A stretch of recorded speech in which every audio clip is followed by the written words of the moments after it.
Hello and good afternoon to the stream. I'm just drinking my cup of tea before I start. If anyone's got any questions, please jump in and say, "Hey, Spatey."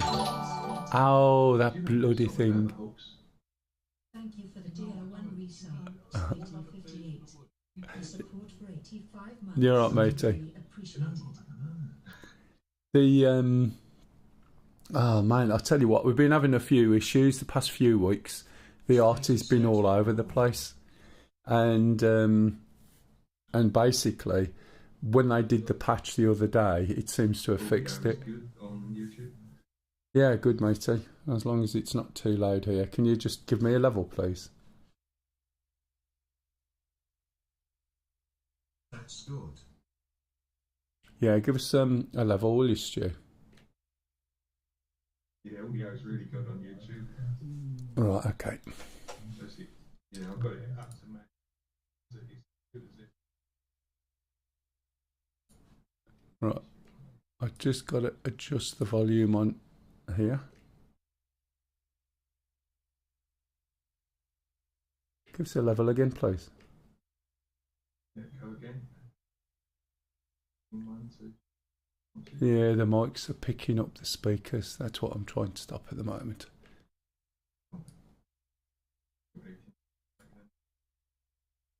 Yeah, that's fine.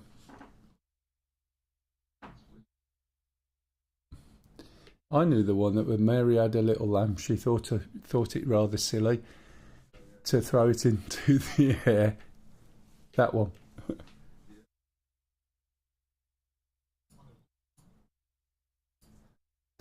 Right, I'll get started in a minute anyway. If anyone wants to join us, please do.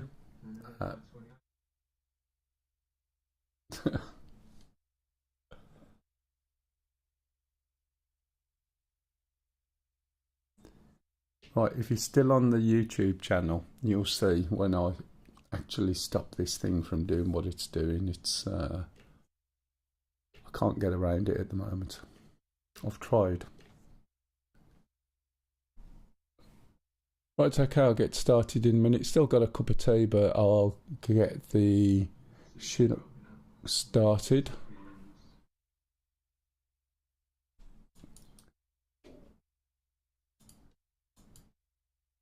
Right, okay, should be in the helicopter now. Did you spot that? Just need to... Yeah. Oh, yeah, so what I've done is use projectors and projected itself over itself, which allows me to overlay the text.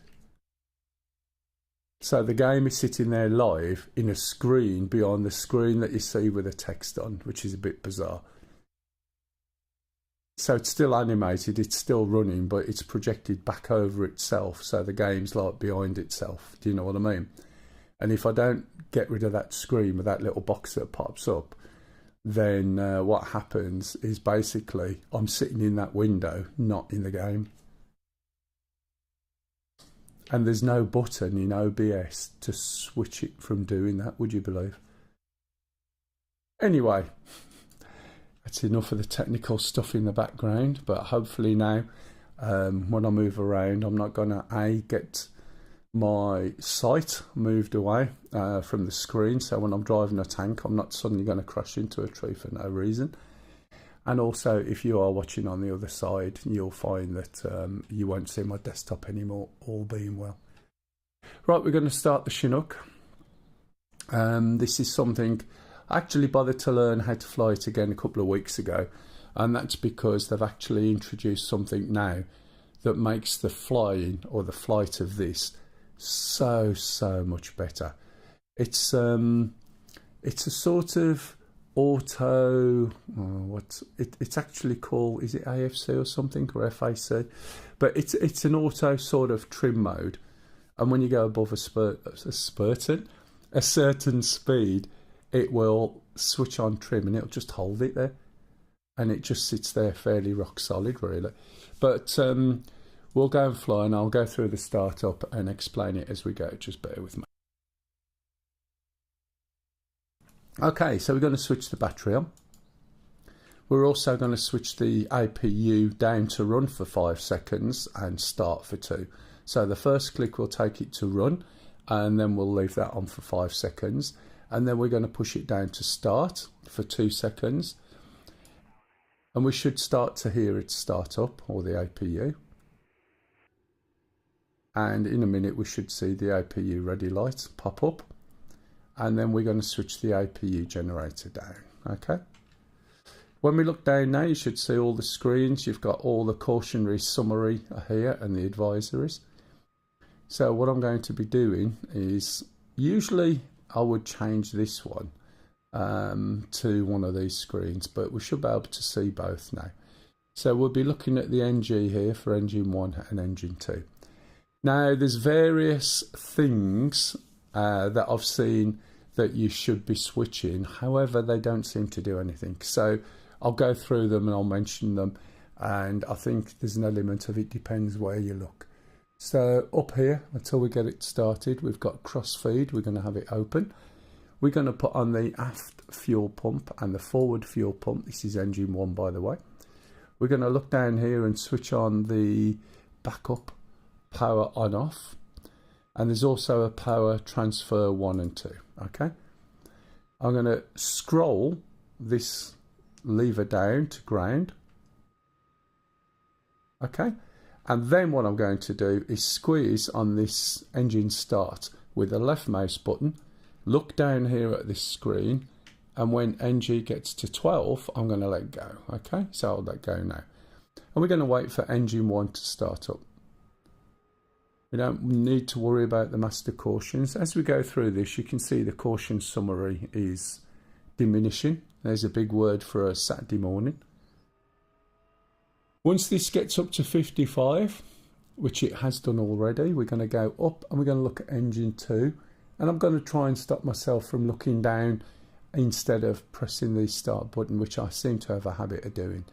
So we got the aft engine, aft power, fuel pump and the forward fuel pump, and now I'm going to wind down the second engine to ground. Okay, and then we're going to hold right mouse button on the engine starter, and we're going to watch the numbers over on engine NG number 2. When it gets to 12, let go. Again, you can see all of these things will slowly disappear. Okay. When this one gets up to 55, which happens rather quickly, we can then move the engines into flight mode. So we just wind them down now, all the way. And you should hear the engines kicking up. Is that loud enough? I think it is. Okay, and once that's up, we're going to switch on the generators 1 and 2. We're going to switch off the APU. We're going to switch off the APU start. We're going to switch off the power transfer 1 and 2. And we're also going to switch off the crossfeed. Okay, so that was basically the startup. There's another couple of things we can do. If we look on here, you can see that we got eggy mode available for engine 1 and 2, and the parking brake is on. So on this little screen by the left knee, we're going to press power, and then when you switch these buttons, you need to click twice. So we go 1, 2 for eggy 1, 1, 2 for eggy 2. We're going to switch on the RWR, which means that the saggy naggy is going to start going on all the time. We're also, and this is the bit that makes the difference, we're going to switch this system select into both. Okay, so at the moment this cyclic trim is in auto mode, and when we switch this over, this is in automatic. We can set this to manual. We can extend and retract the retracty things, I've forgotten what they're called, but that's now going to allow us to have some level of control over the cyclic and make it fly steady. If we look down here, We've also got the countermeasures. We're going to switch them to arm, and I'll switch them to bypass. And what that's going to allow me to do is chaff in one switch direction and flare in the other. I can never remember which is which, so I just tend to go one way then the other way, just to make sure. Right, now I've got to try and remember what button I need to press to get this to show me what I want to show me. Flight plan.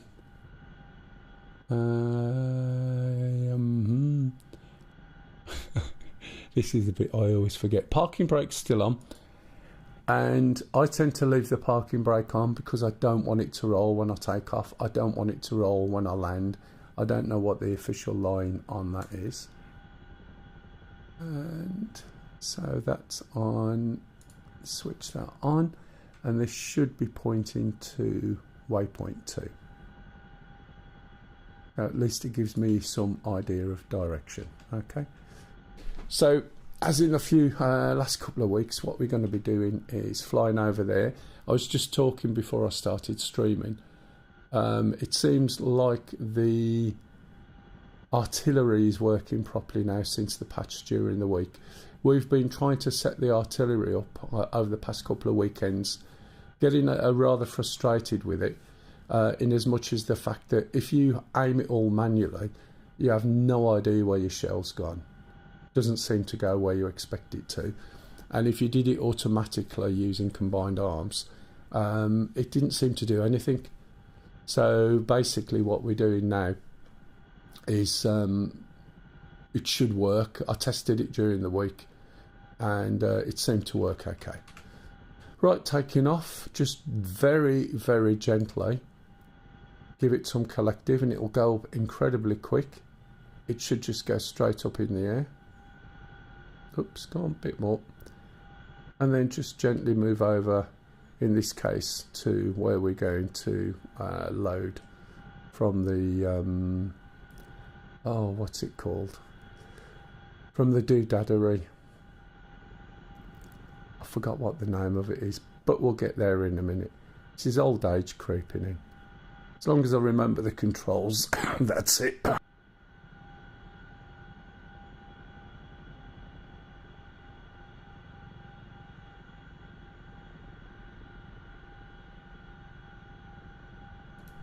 Sorry about that. As you could tell, I just started to cough.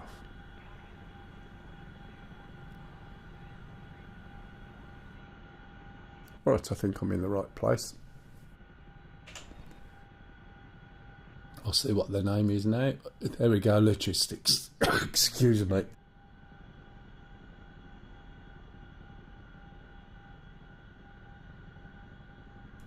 Sorry, Stu, what was that? Already? I'm tempted to go and put 3 doodads out, you know. Yeah. Right,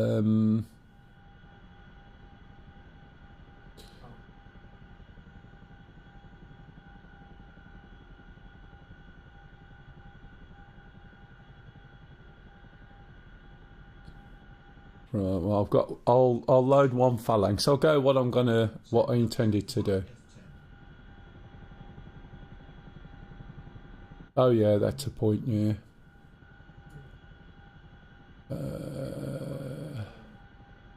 What am I sending up?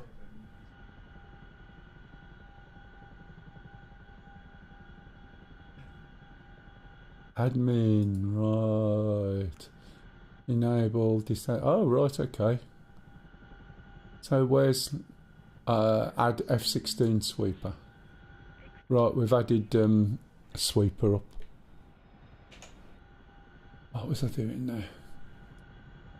I always forget about that, to be honest, and you know, with Yam being a bit sloppy about getting up out of bed and coming and flying because he gets up early and everything, which is rather unreasonable, don't you think?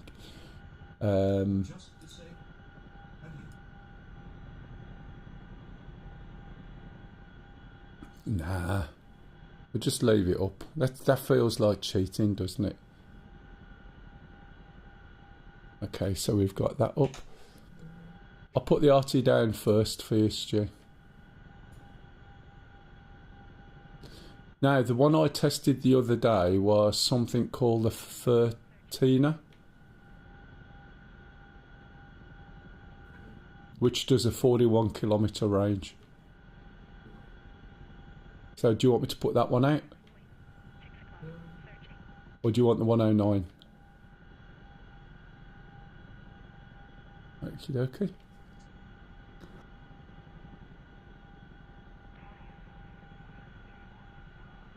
Hey Barbie, are you coming in today? Anyone else who wants to come in, you're more than welcome. Right, okay, so let's take off now. And we should as well, once we get up in the air. Good morning, Arthur. Oh, by the way, Lisa said say hello to everyone.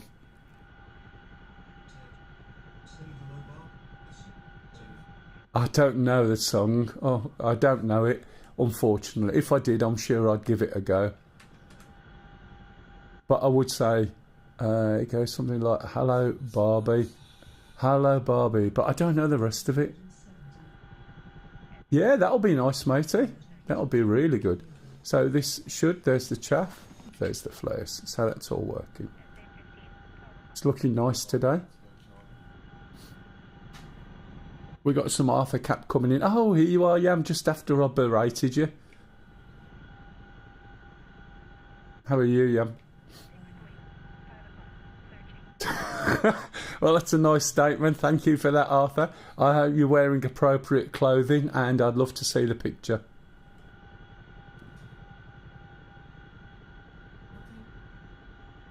Well, we was talking about the fact an MI-28 was on its way already. And Spacey was saying about putting cap up, and he also said we could delay it, and I said it feels like cheating. I said it's not our fault that Yam's too lazy to get out of bed on a Saturday when he's been up early every morning. Ah, there you go. You're lucky, because I used to start at 8 o'clock in the morning and stream till about 4.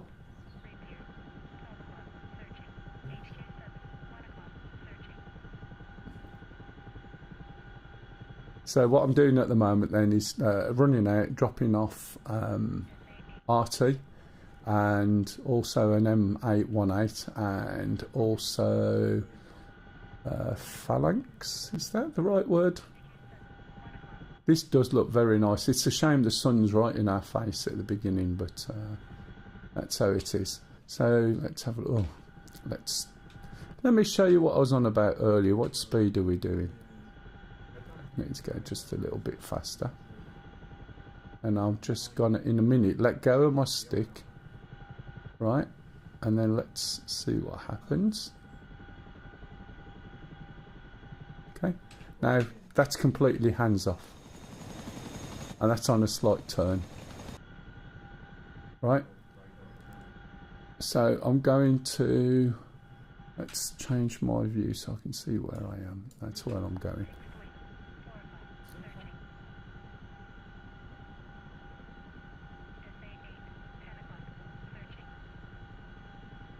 There's the pool over there that we're going to. But when it's straight like that, it should, I'm going fast enough, fly straight basically. Obviously I'm not flying straight at the moment. Let's go over this way a bit. I'm also not going quite fast enough, I don't think. But you'll find also, without any feet or anything, you should be able to turn it, and it'll just turn. I think I need to be angled down just a little bit more for it to sort of lock in.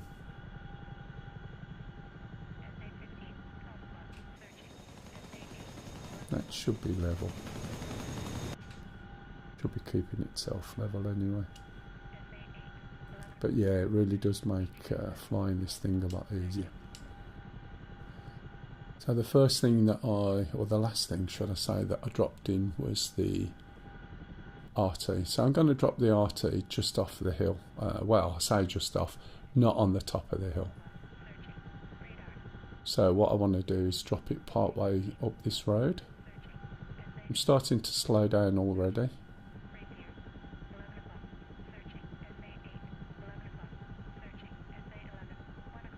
I'm just slowing down as we come in.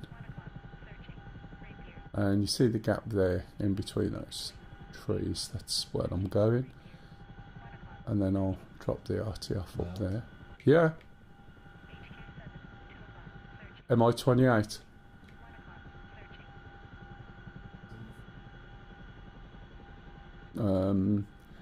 The trouble is the phalanx is the last thing for me to drop out.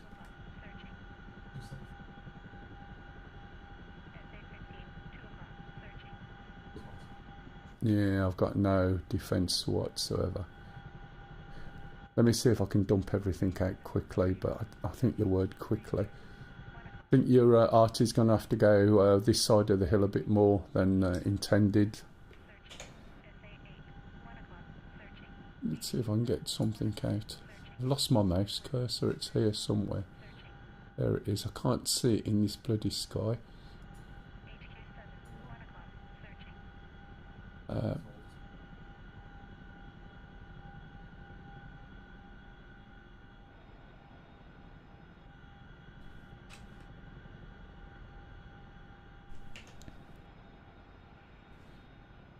Jesus wept. I can't see my cursor against that, against the colour of that sky there.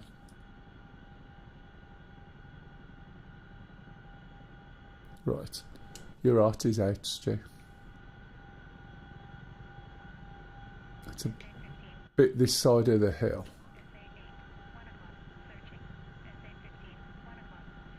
I'll drop the M181 down here. We can drive it up when ready, and I'll try and drop the phalanx on the hill.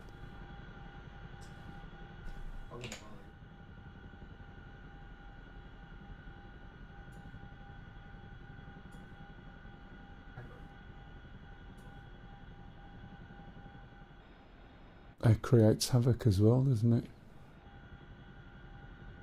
If anyone wants to join in, you're more than welcome. There's a whole load of aircraft on here, helicopters, aircraft, etc., etc. See the helicopter now. It's not coming any closer at the moment. He's going to turn, I think, on me and do it. Yeah, I'm going to move a little bit, but I reckon he's going to jump on me. Thank you for the follow there. Let's move over a little bit. I really need to cough. Yeah, I'm still going to drop this out, I think.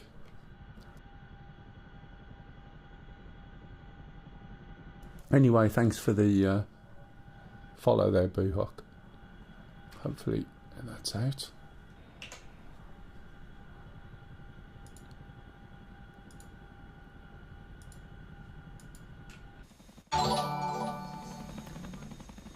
Hey Kev, good morning. How's the move going? Oh, hang on, you start on Monday, don't you?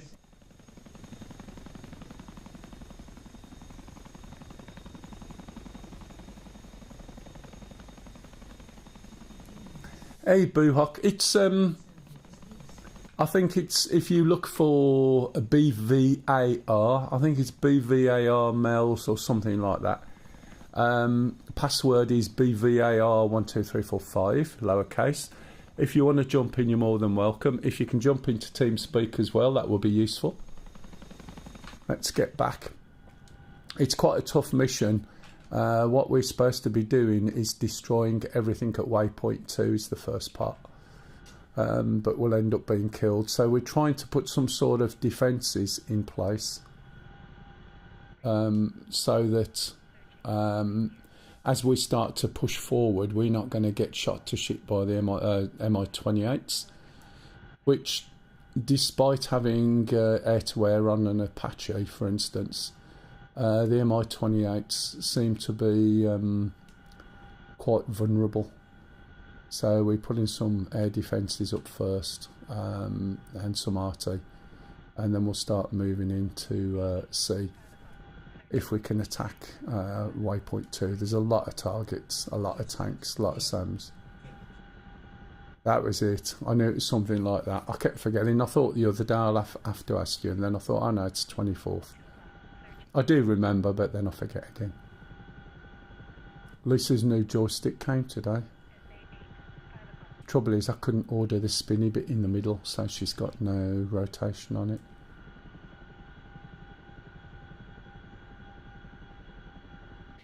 Wing. Oh, it was really good. We didn't go out anywhere. It was great. We really did just have a nice dossy weekend. Where she lives, as I said, is in one of those like static homes that is like a giant size. Wow, it's like having a couple of porter cabins out all joined together into one big porter cabin. But she's got 2 bedrooms, ensuite, another bathroom, and that.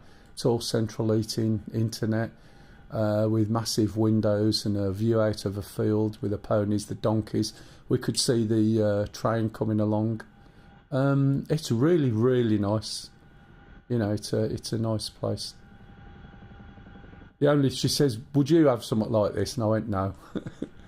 I said, your internet's too low. Even though she's got 100 meg down, it went up to 140 with about 40 odd meg up and 140 down. And I said, I don't like open plan kitchen, and I would want another one of these on top just for the space. You can't really have a decent, you can't have a computer room there really, and you haven't got the internet speed. But other than that, location is absolutely brilliant. It really is nice. And you get a variety of birds, squirrels, all sorts of wildlife sort of come visiting out the window. Here you are, Kay.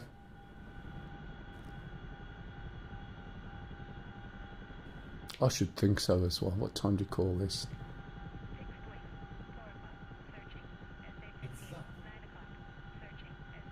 Yeah. Hey, Zerk. If anyone wants to come in, you're more than welcome.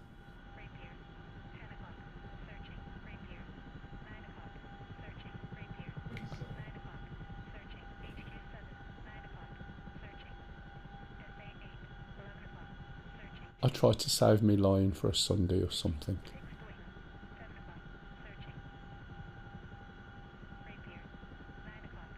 Mind you, I do have to get up at like 6 o'clock anyway to drop Lisa off in town, even though it's my day off, so I don't really get much choice. I actually get the shopping done as well before I get back home. And that means we don't have to go anywhere on a Sunday, which is good.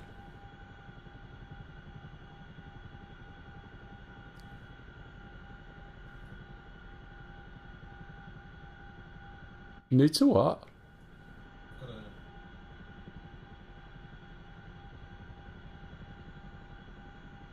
Oh. Good morning, pup. How are you today? You all good? Did you have your conversation? Are you going to retire?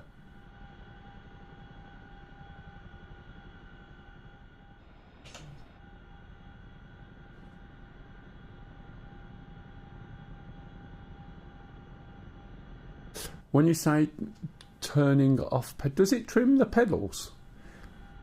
I never really noticed, to be honest.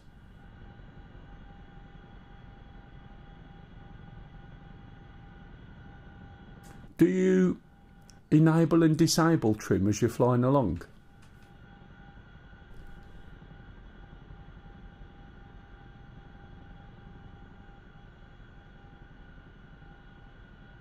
What was I doing with that? Right, I'm going to go a little bit overboard. Don't know how much of this I can carry. I should be able to carry it all, but we'll see.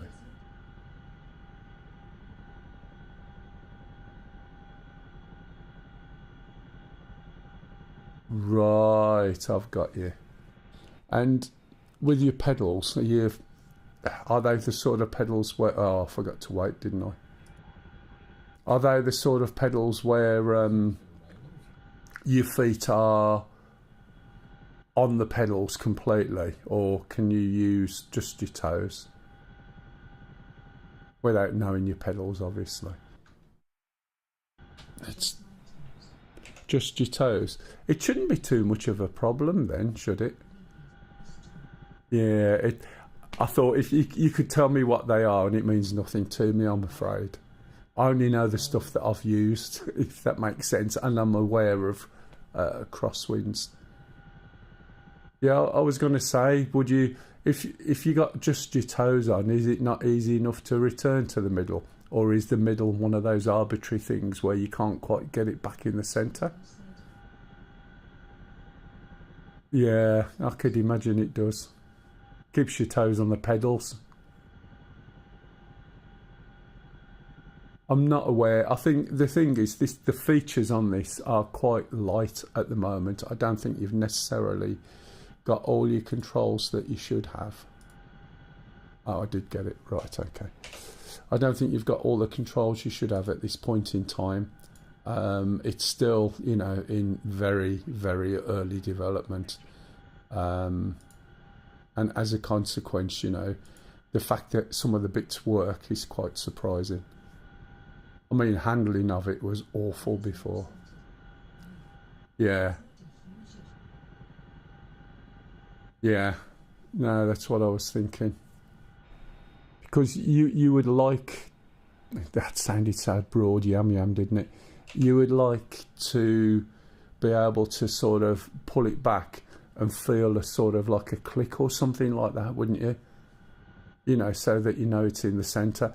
The only thing I would suggest, maybe, is if you set up a dead zone in the middle for this, so that when you get back, you know, you've got a bigger range where you can, like, relax and take your feet off. Do you know what I mean? Does that make sense?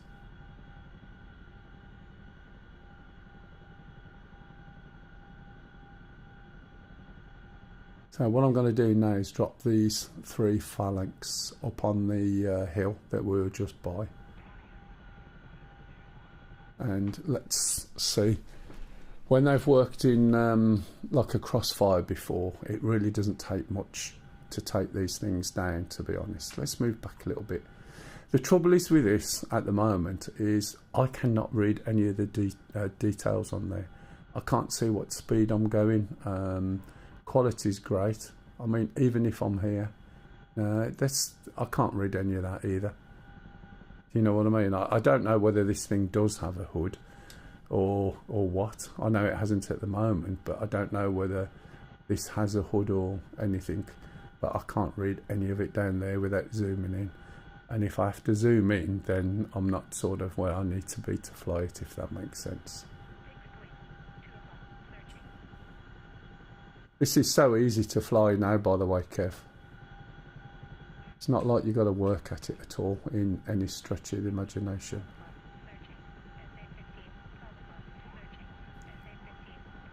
Sounds like I need to turn the volume up a little bit as well, which I'll do in a minute.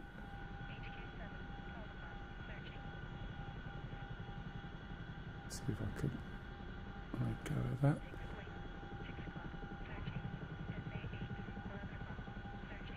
Just balance it out a little bit with the collective. It's probably a friendly. It's probably Charlie.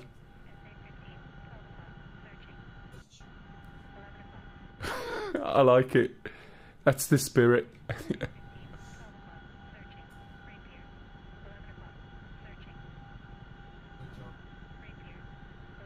The Artie was working this week, pup.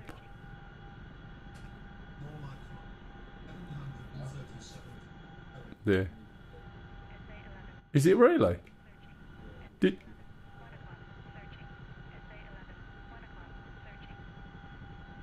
They always do. So is it that helicopter coming in and shooting at it? And it did nothing?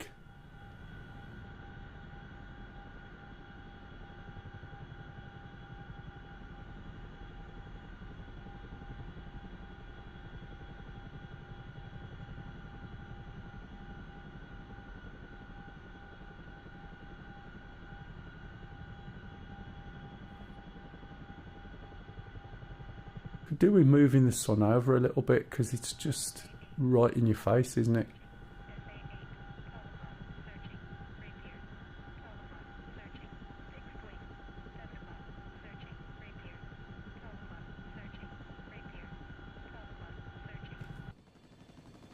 Quite a nice, it is a nice module, to be honest. It'll be good when it's got all its features in. Especially when you turn around, you could see people in there, you know, rather than just an empty thing. Considering I've got 3 phalanxes stuck in there. I mean, you'd never be able to carry a phalanx, really, or anything, or the trucks or the tanks and the things like that. It allows it for the weight. I think there was something they did to, what's it? Slinging as well. I've yet to try that properly. I think I accidentally slung something last week and it jiggled around so much it sort of knackered my helicopter. What used to happen to the Huey when it first started? I know, it could do with one, couldn't it? Unfortunately, my drinks... Oh shit, I haven't drunk my cup of tea. My drinks trolley is at work. And my cup of tea's going to be like bloody cold now. I started off saying, oh, I can start this up and drink my cup of tea at the same time. What do? I get my cup of tea. Okay, well that's blown up completely. Something down that I put down earlier. Let's see if I can get this round here without going really high.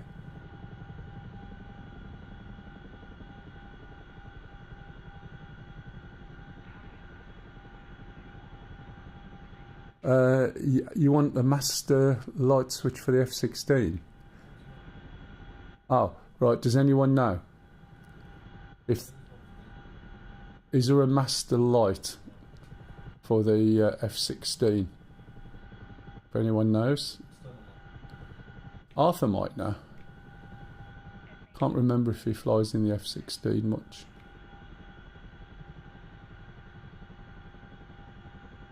Yeah, master light for the F-16. Oh, lost it. Oh. Yeah, lost that. It's very, very easy to do that, by the way. I'm asking. Let me try this cup of tea because I feel pretty sure it's going to be freezing.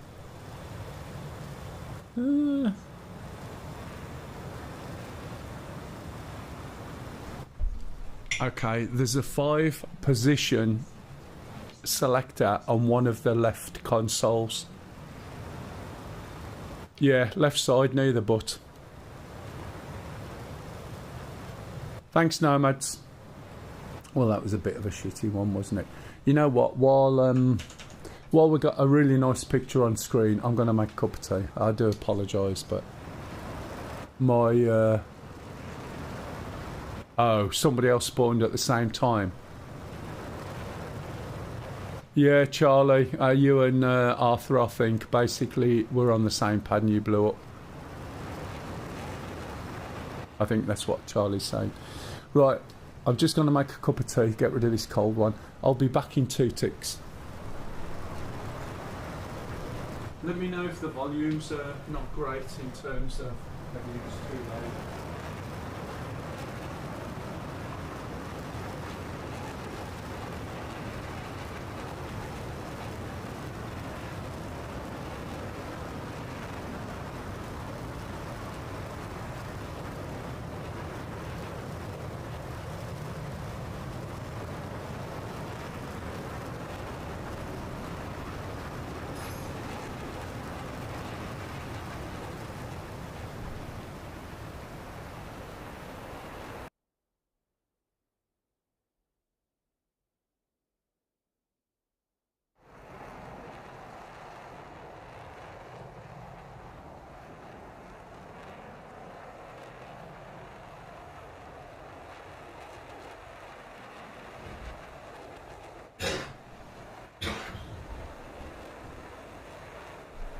just waiting for the camera to work.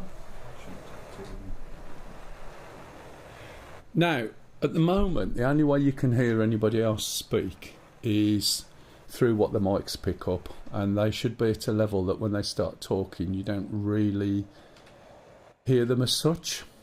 That means that all you hear is me having conversations with myself. Do you want me to switch it on so you can hear what they're saying that comes through the stream? I don't mind either way. Originally people complained and they didn't like it, but if you want me to enable it so that you can hear them or hear the conversations, that's fine. We got a friendly helicopter wreck. This does look really nice, doesn't it? It's a bit in silhouette there. Volume might get louder. If we go the other side, it'll all be lit up.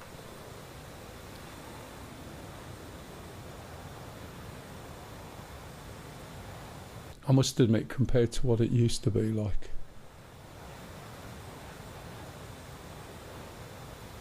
Let's take a quick picture. It's boiled already, which is great. I haven't got all my controls enabled at the moment, so what I would do there is move to the right with the camera, so you've got some moving room. I'll have to take shots like this at the moment, unfortunately, and then crop it on the left. See him looking around. This is Yam who's flying at the moment. Right, I'll leave you watching Yam while I go and make my drink, and I'll be right back.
Ouch.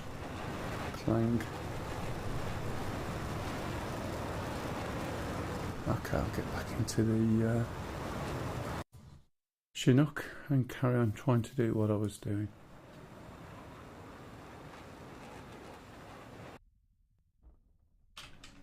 What, you taking over, pup? I don't know. I've been taking over Paladins, Phalanx, trucks. But the first lot were all destroyed. The helicopters are in quick.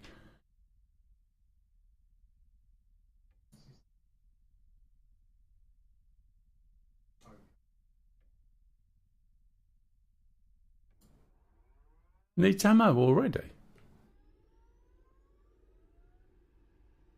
Oh right, is it working all right? Yeah. Are you on auto?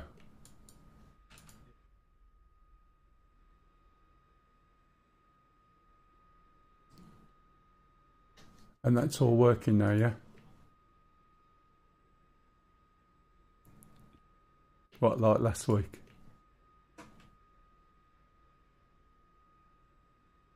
Are we able to what?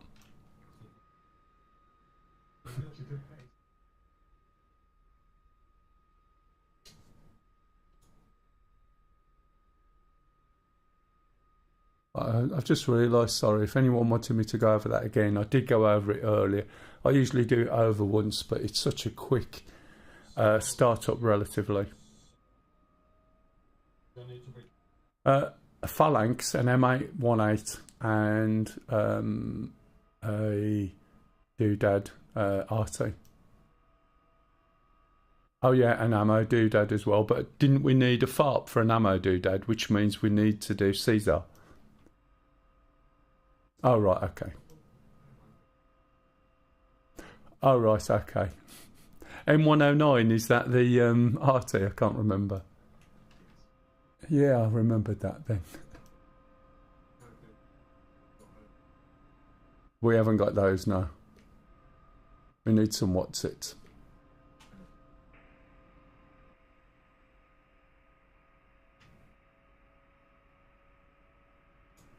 Right, so I've got the second engine starting up. What was the volume like when I wasn't there? Phalanx, M109. Yeah, RT.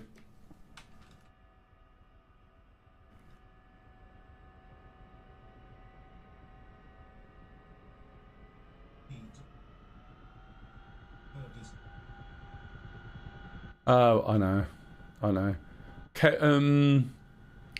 Stu's got the Pimax, which are apparently much better than they used to be. I know you've had one before and tried it.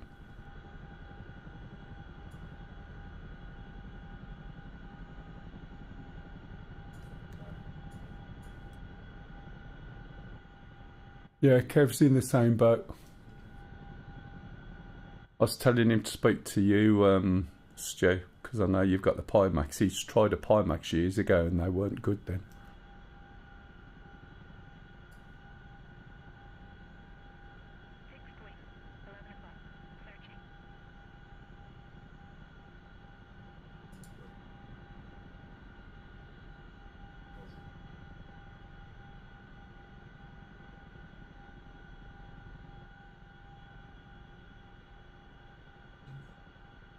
Are you going to get the Quest 3? Yeah, that's fair enough. Who's got a Quest 3? Did you have... Who had a Quest 3? I think it was Pap. Pardon? I think Sham's still on a Quest 2, I think. Right.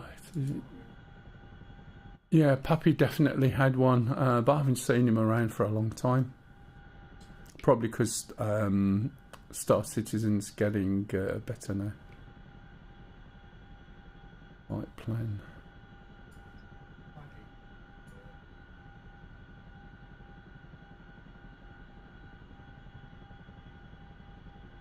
Oh, really? Is he not using it?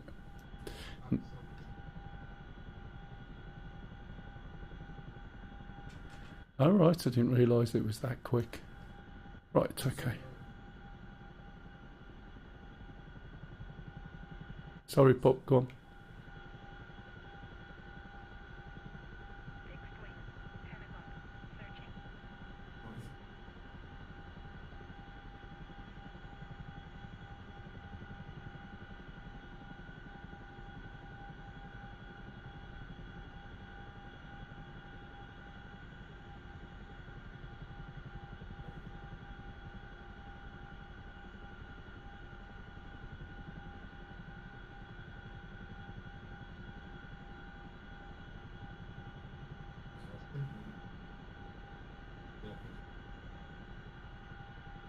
And there's no pass through on the Pimax. Oh, there is a pass through.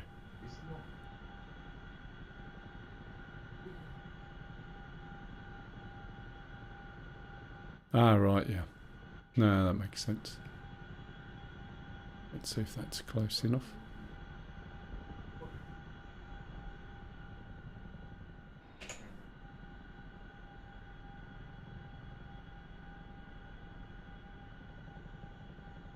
Yeah. Right, let's get this the right order. So it needs...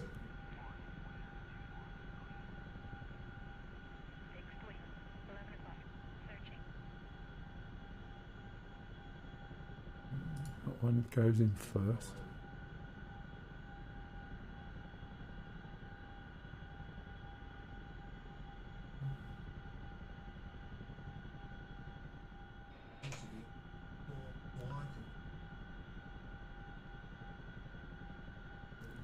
Who's your provider over there?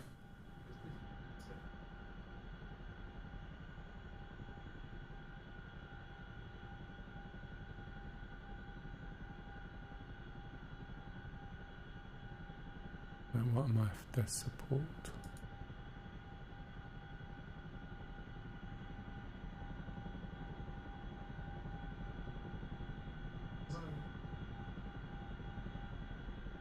All right, you're playing in VR, I take it.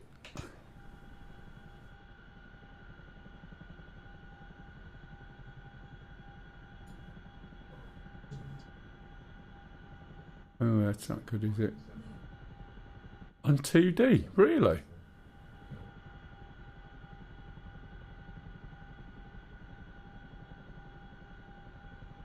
I didn't think it was that bad. Do you have the Apache or even this? Because those are a little bit clunky at the moment. They're sort of a little bit heavy. Let's go to here.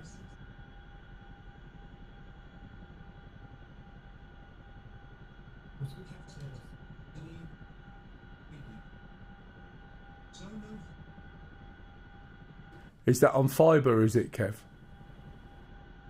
Or is fibre not a thing over there?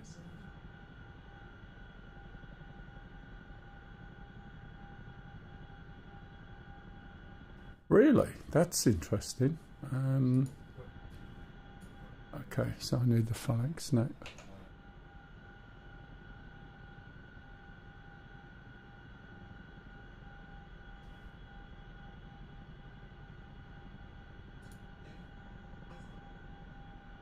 No, fair enough. There was the company that's around here, I think, are over Cambridge way as well, U-Fibre. It's like $29.99 for a gig down and a gig up, and they just take out the fibre that you've got, put their own in, and that's it. That's why I mentioned it, because they got all these stupid offers on at the moment. Anyone else find that the F16 turns into a little bit slower than the other modules or not? Yeah, in other words, there's somebody just saying in chat about they'll get 55, 60 FPS on everything else, including the Apache and the Chinook, which are both quite heavy. But when they get in the F16, it goes all slow and, you know, very low FPS.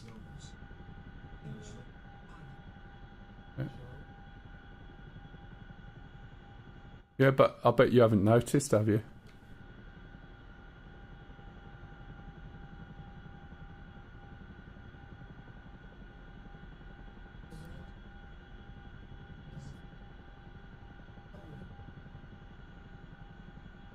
Yeah. Just seem a little bit much, to be honest.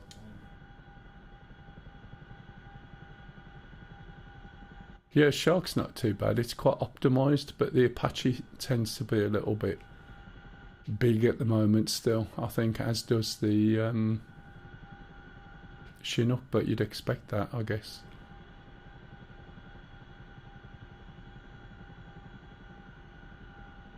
Hear my fans kicking in there on the computer.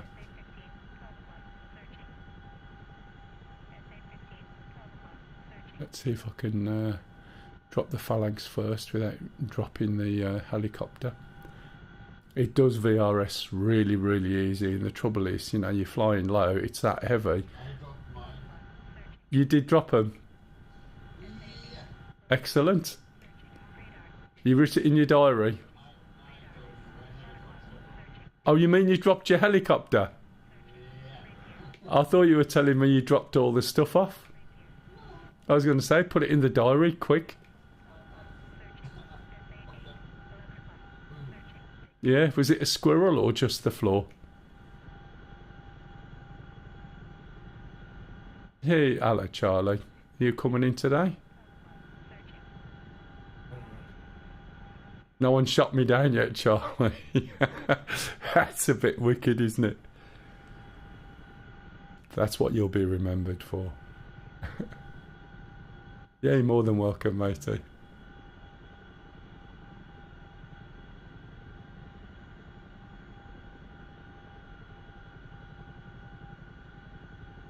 Is the audio for the sound of the helicopter okay, by the way? Obviously every time I talk it goes quiet, but just wondered. Right, now if I'm good, first let me have a cough.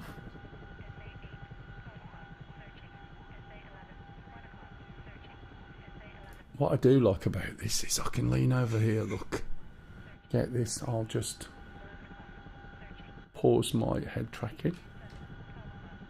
And this is hands-free completely, so I can drink my cup of tea, which is completely different to how it used to be. Can be foot free as well, can it? Yeah, it can do. There you go, hands and feet free.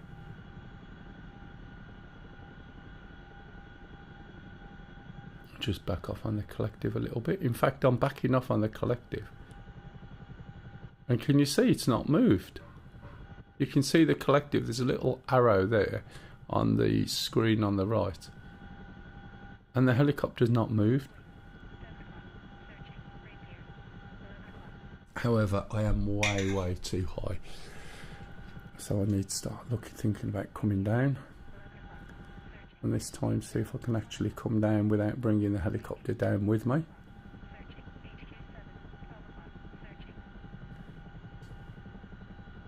As I said earlier on, the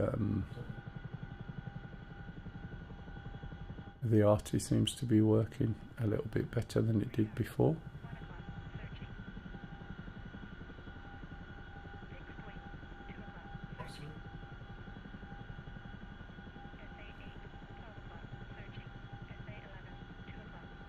See, when I said I hadn't been shot down yet, see there's Fox 3s. Hopefully not that, they're not coming my way.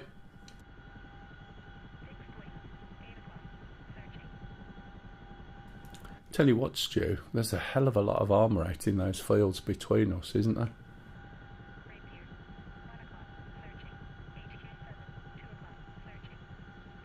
So I want to land on that hill there, but I want to land facing down the hill so I can put the phalanxes on the top.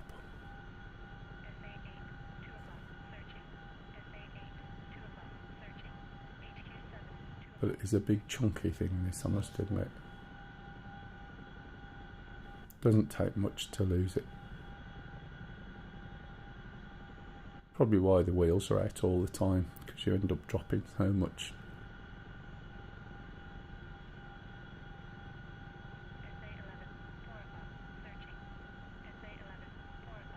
Oh no, I think I can see a pool of smoke where Pup was putting all this stuff. I think they've all been oh wait.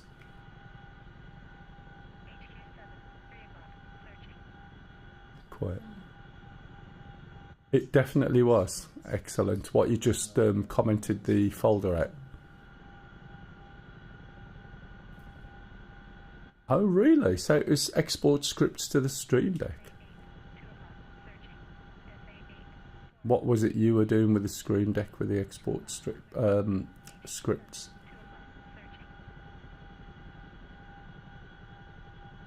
That just sounds like there was, you know, constant exporting going on all the time.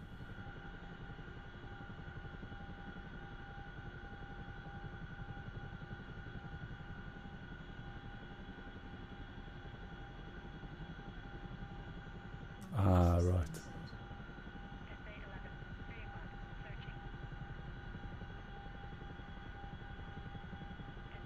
Yeah, it's because he was exported,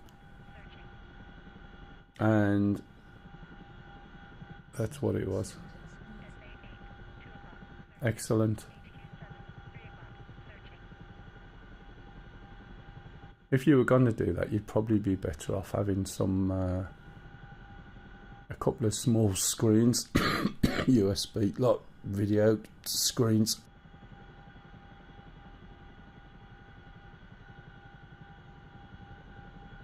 Like you would use in the MFCDs that you get from Thrustmaster. Do you know what I mean? Hello, Thanatos.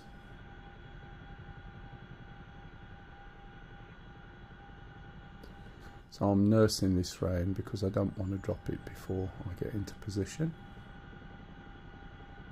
I'm not actually stopped yet, so I want to get a lot lower before I actually get to the point where my helicopter's stopping. Although I still suspect it's going to go down quite heavy.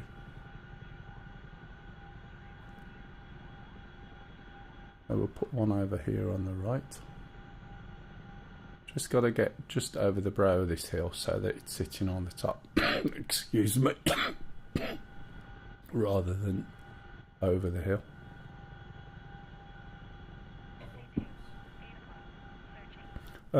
Not as far as I know.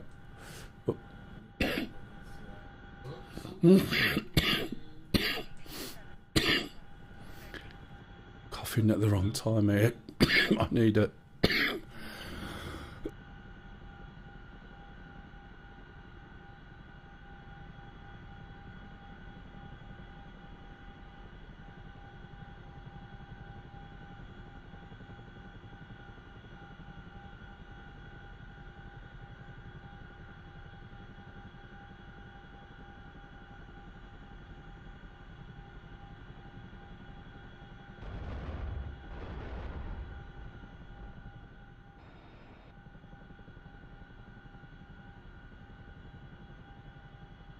Sorry guys, I was coughing then and I had to loose.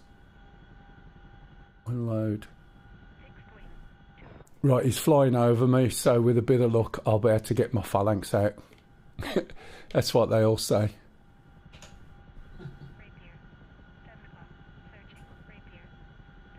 That was quite a good one there.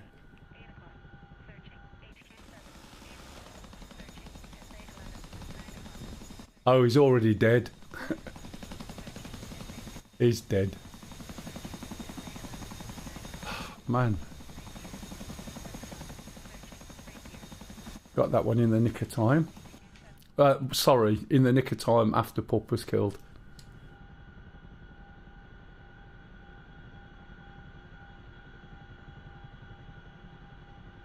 Yeah, sure. I think we've got a limit to where we can drop it by the base. Can't remember how far away it is. It's probably 5k or something like that. Oh, is it 500 metres? It's got a 5 in it. That's close.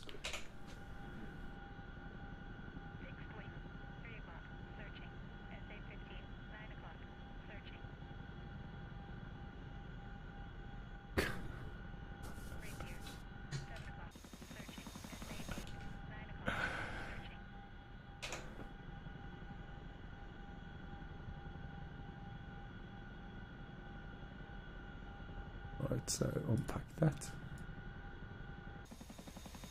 Oh man, I've just realised I think I might have bought a selection.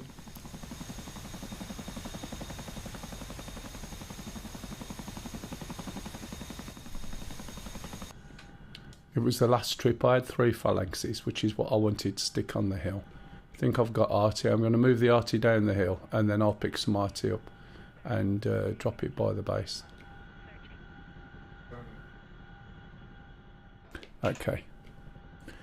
So do you want 2 artists and a truck?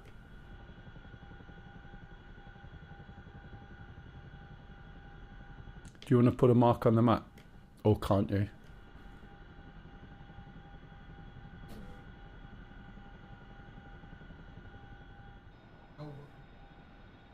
Yeah.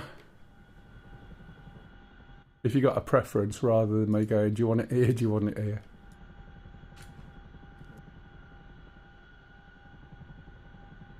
Yeah, that was right. That's fair enough. And I don't like the way that they point in the direction you're looking, but hey, you can always change that. Right, let's go back to the base then.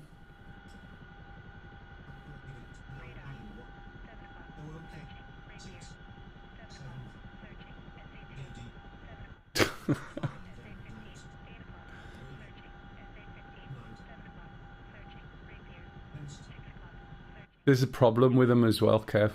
I'll tell you what it is in a minute if you haven't come across it. So you're going for it then. I would guess that this is as much as doing your what's it in? your multi-layers in your telescope as anything else, isn't it? And gaming is a byproduct. That's the way I sell myself to mine, do you know what I mean?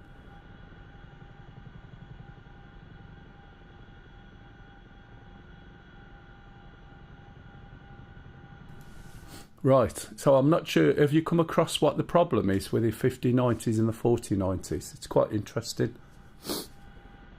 So in the 3090s, there's a sort of system in there that detects if any of your power inputs drop power. In the 4090 and the 5090, your power on the input end is a common bus, and it doesn't detect if it's dropped power. So if you've got 6 cables going in that all can manage up to about 9 amps, they're all on a common bus on the card, and if you cut 2 or 3 of those cables, all that power draw goes through the remaining cables. So even though they're not spec'd for more than 9 amps, it's not the connector. And this is the point. It's a common bus on the card, right?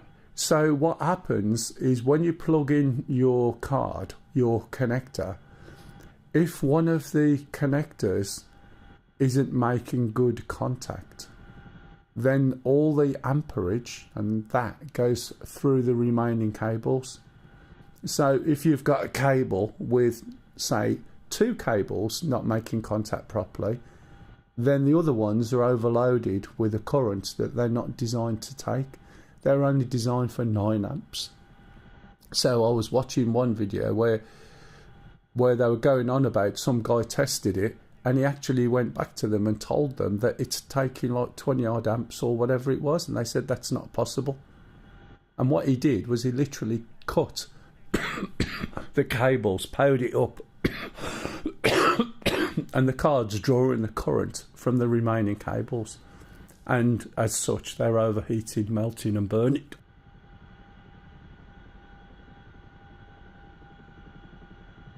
And there's no circuitry on the card to detect that those cables are no longer supplying, whereas there is on the 3090, which is why you don't get the problem. But on the 4090, they changed it, and because of the iffy connections, that's why the cables are melting. And on the 5090, it's the same. There's no way of detecting that a cable's lost its power, and therefore everything's just going over to the other cables and causing them to overheat. So it does come down to cables in one respect, about the fit of the cables, but conversely, that's really bad design. And I mean really bad. In the machine I've got at the moment, my card isn't mounted in the on the motherboard. It's mounted in a cable, and therefore my card is the other way round. So instead of being sort of side on, it's vertical. So if I had something that put a cable in it, the cable would just come out the top without any pressure. The other thing is the sense pins apparently were a bit too long on some cables, so when the sense pins were located, the power pins weren't fully located, and that was causing it to overload as well. But I'm sure if you look at it, when you can get older one, I'm sure you'd be able to do something with it.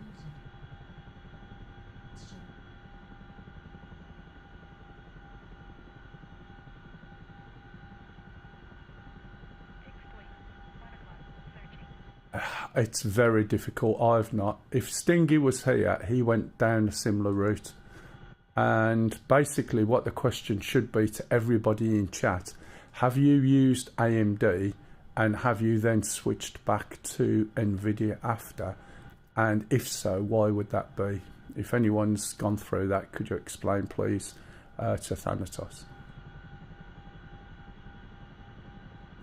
To be honest, yeah, my 3090 Ti is more than capable of doing what I need it to do at the moment, which is what I'm running on. Everything I throw at it, it seems to be doing quite well. One thing I haven't got on today is the readouts on the bottom.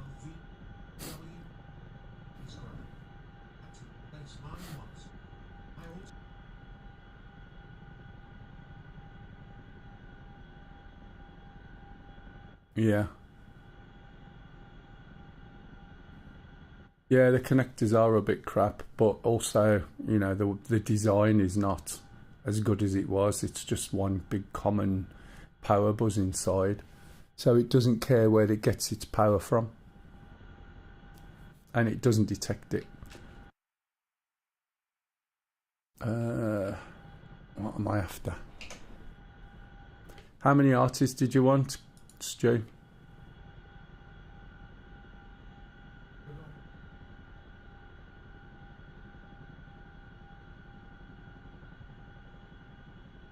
Okay. It will be when I come to do it.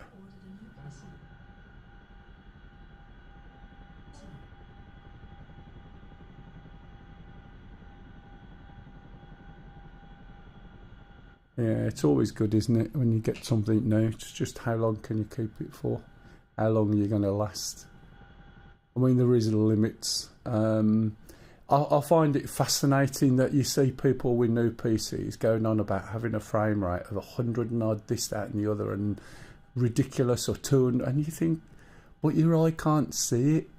Unless you're doing extremely quick mouse movements. You get to a point where you think, is it really necessary? Yeah, exactly. Exactly.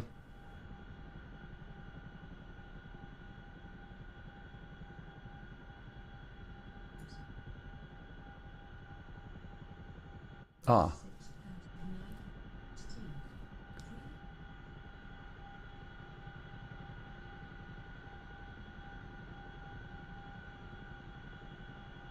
Not close enough. Have I even come to the wrong place? Was that you just starting up there, pup?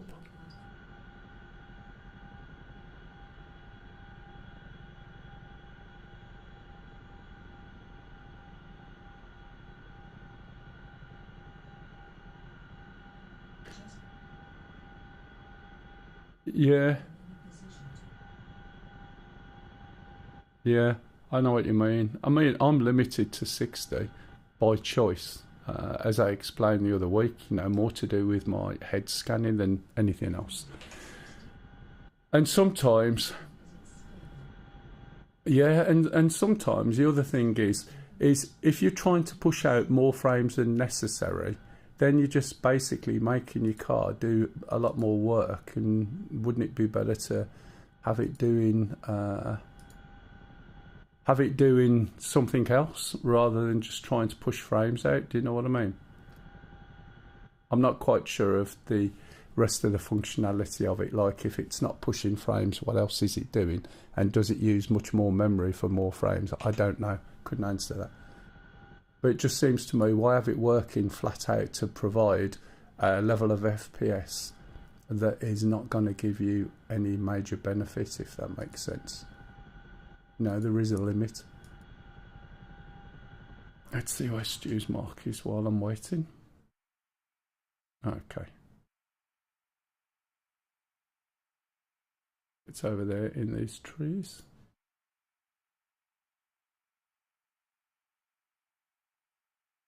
Three or four. Right, I think this has got everything. Anyone wants to jump in, by the way, please feel free. You just jump in.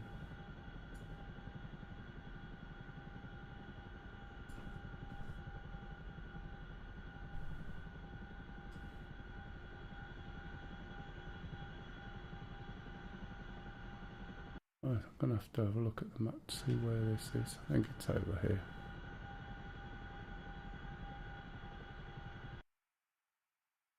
Right to the right.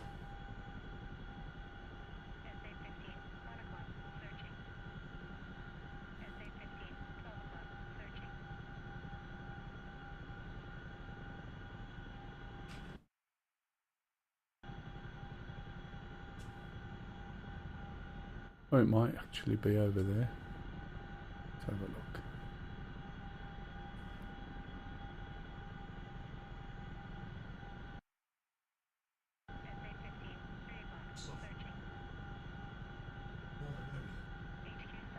Yeah, that's fair enough. It's like my video editing software, and there's a CUDA driver thing you can download, isn't there? And it'll utilise that for doing all its rendering and stuff. It's one of the reasons why I wanted more memory.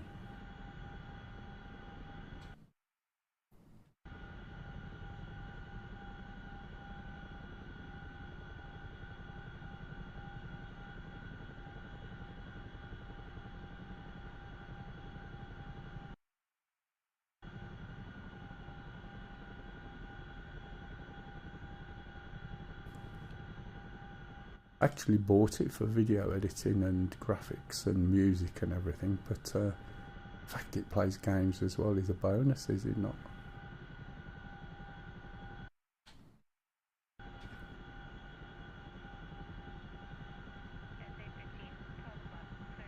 Did you buy your computer for work, or is it like your own, if you know what I mean?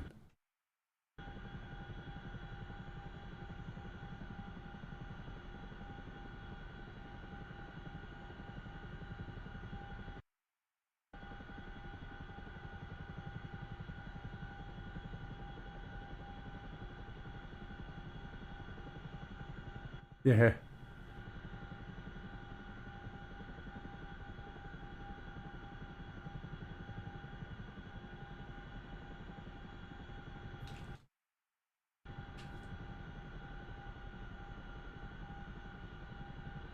I just wondered.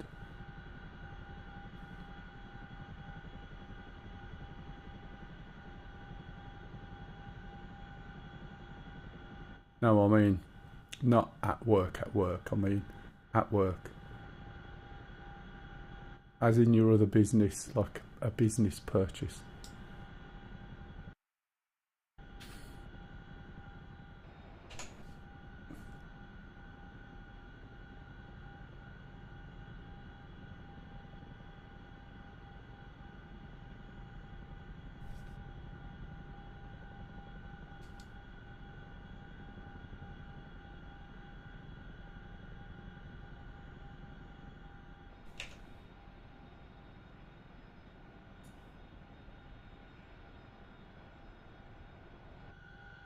If anyone wants to come and join us, you're more than welcome. There's quite a few people watching. Well, I say quite a few for me watching. But as I said, you're more than welcome to jump in with us if you wish. Let's just move this over to the left a little bit.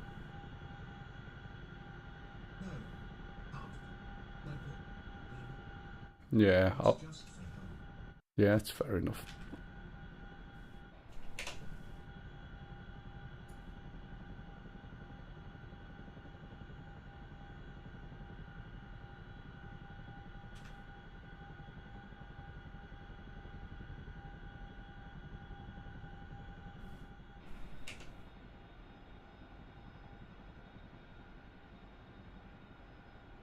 Okay, Stu. I wasn't sure how close it needed to be. It's a bit closer than I anticipated, but it should do the job.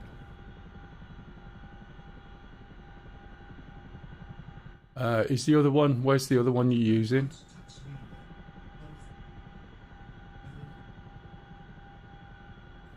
Oh, you got a good rebate. Excellent. Furtana. Put the Furtana down in the ammo truck on your circle. What's the other art are you using that's run out of ammo? Okay. Oh, excellent. Just about, well, I say just about, should just about fit in with your computer requirements, shouldn't it?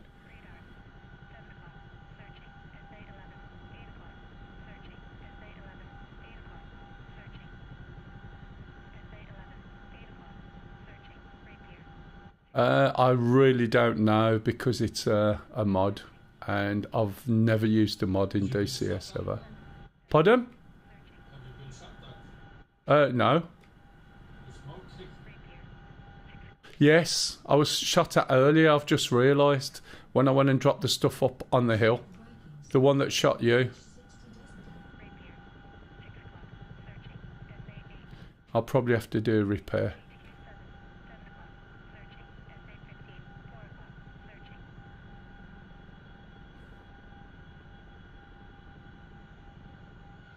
That'll give me a chance. I don't think I've drunk my cup of tea yet, and I'm going to lose this.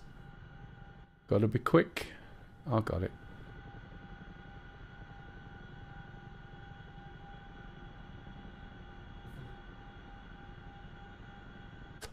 Which one's the rearm reload on this one? Because I think if I go to the wrong one.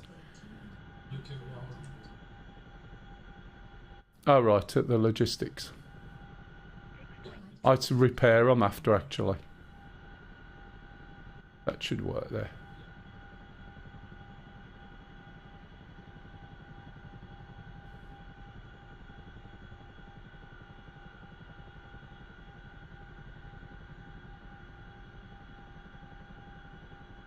Yeah, it was the one that shot you. I'd forgotten. It sort of had a shot at me on the way through. And then I dropped the doodad out. When I went to Bridge North, right, I kid you not, there was a few country lanes I went down and it was just light enough and it was like a bloody Swiss cheese. And you had to literally crawl round to try and avoid them. There's no way you could have hit them. Right, let's have a look. I think, not quite sure I'm going to stop it other than turn things off. There is something I'm supposed to do, I'm sure, otherwise these things just keep going.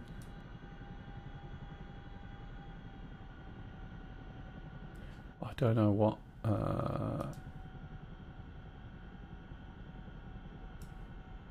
think this will just keep going round. There is something you're supposed to do, I'm pretty sure, but we'll see. If it stops, it might not.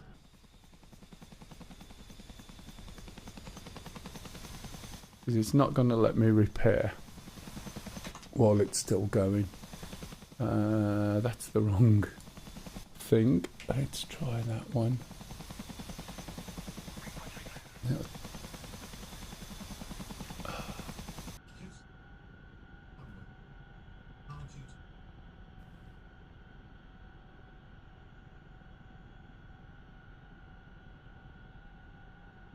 Sorry, what's that? With respect to what? Switch the fuel off, that'll stop it.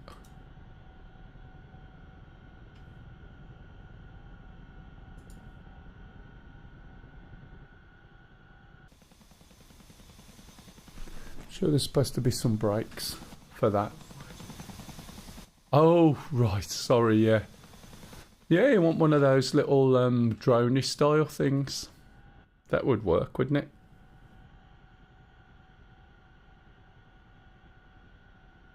How do I stop these things? Yeah, he's got a couple. There's got to be something. There must be a rotor brake somewhere because this won't stop. Anyone know where the rotor brake is? Or am I going to have to just start it up?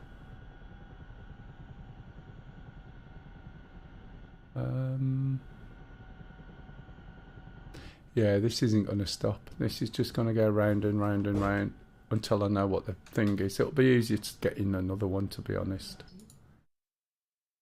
No, it's not doing much. I'll just jump in one. I think it'll be a lot easier. Right, does anyone want me to go through the startup again? As in, explain it as I do it. Just shout out now. I don't think I finished my tea yet either, so that nearly went cold, didn't it?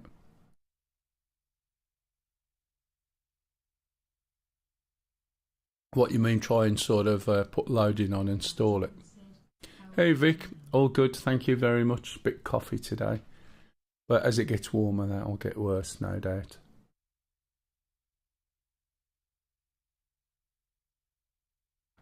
Just drinking me a cup of tea. Apologies for the surround sound tea drinking. You got any questions, just ask. If you want to join in, you're more than welcome. And nobody wants me to go through the startup again. That's fine. Give me a second.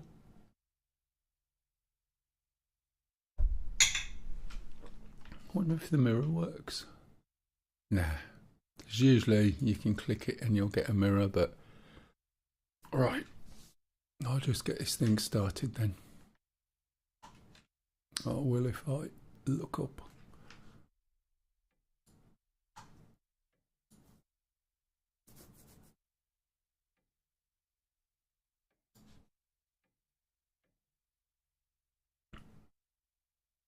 Oh, blimey, I'm right under there, aren't I? It's better.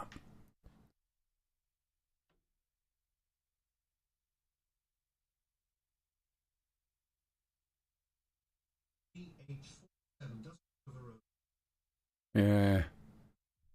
So there's got to be a way of stopping it.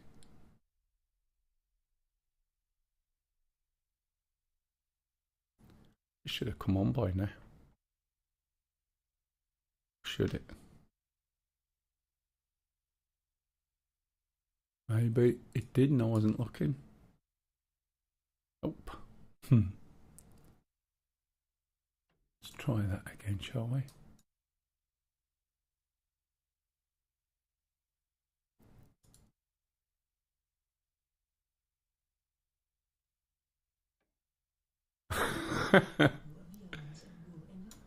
It could be a thresher, couldn't it? Is it a thresher? The what? Oh, really? Is that with you limited the spread as well? Yeah. So it just need to go a bit further than planned.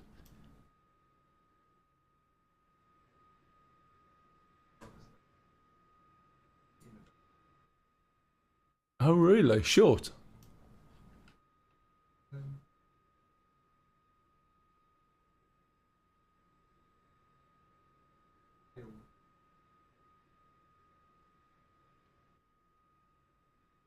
That's quite a lot, isn't it?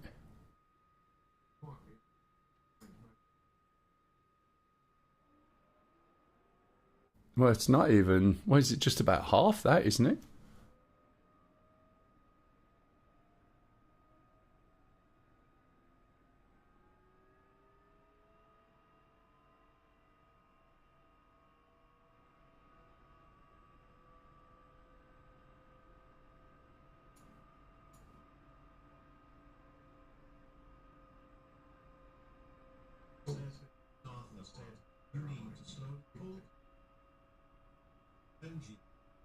Oh, really? Oh, thanks, Arthur.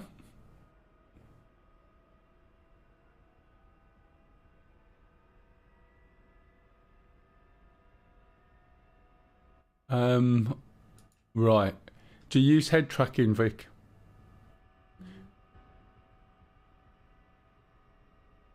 Right, okay. So, good morning, Dampy. How are you? So basically, what head tracking are you using, Vic?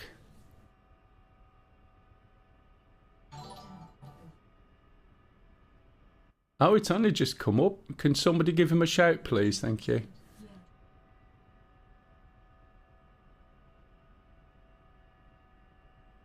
Using the Toby. Thanks, Kev. Look.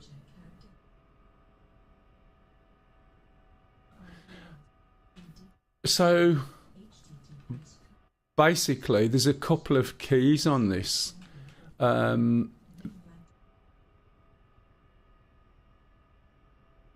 Okay, so on track IR, there's a pause key and a recenter key, and I think most head tracking, and that's what I'm doing. So I literally set the pause and recenter. I've got a G13 by my left hand. Yeah, no worries, matey. Thank you very much for the raid, and welcome, Dampy's members. If anybody wants to join in and fly with us, you're more than welcome. Let me know. I'll give you the password.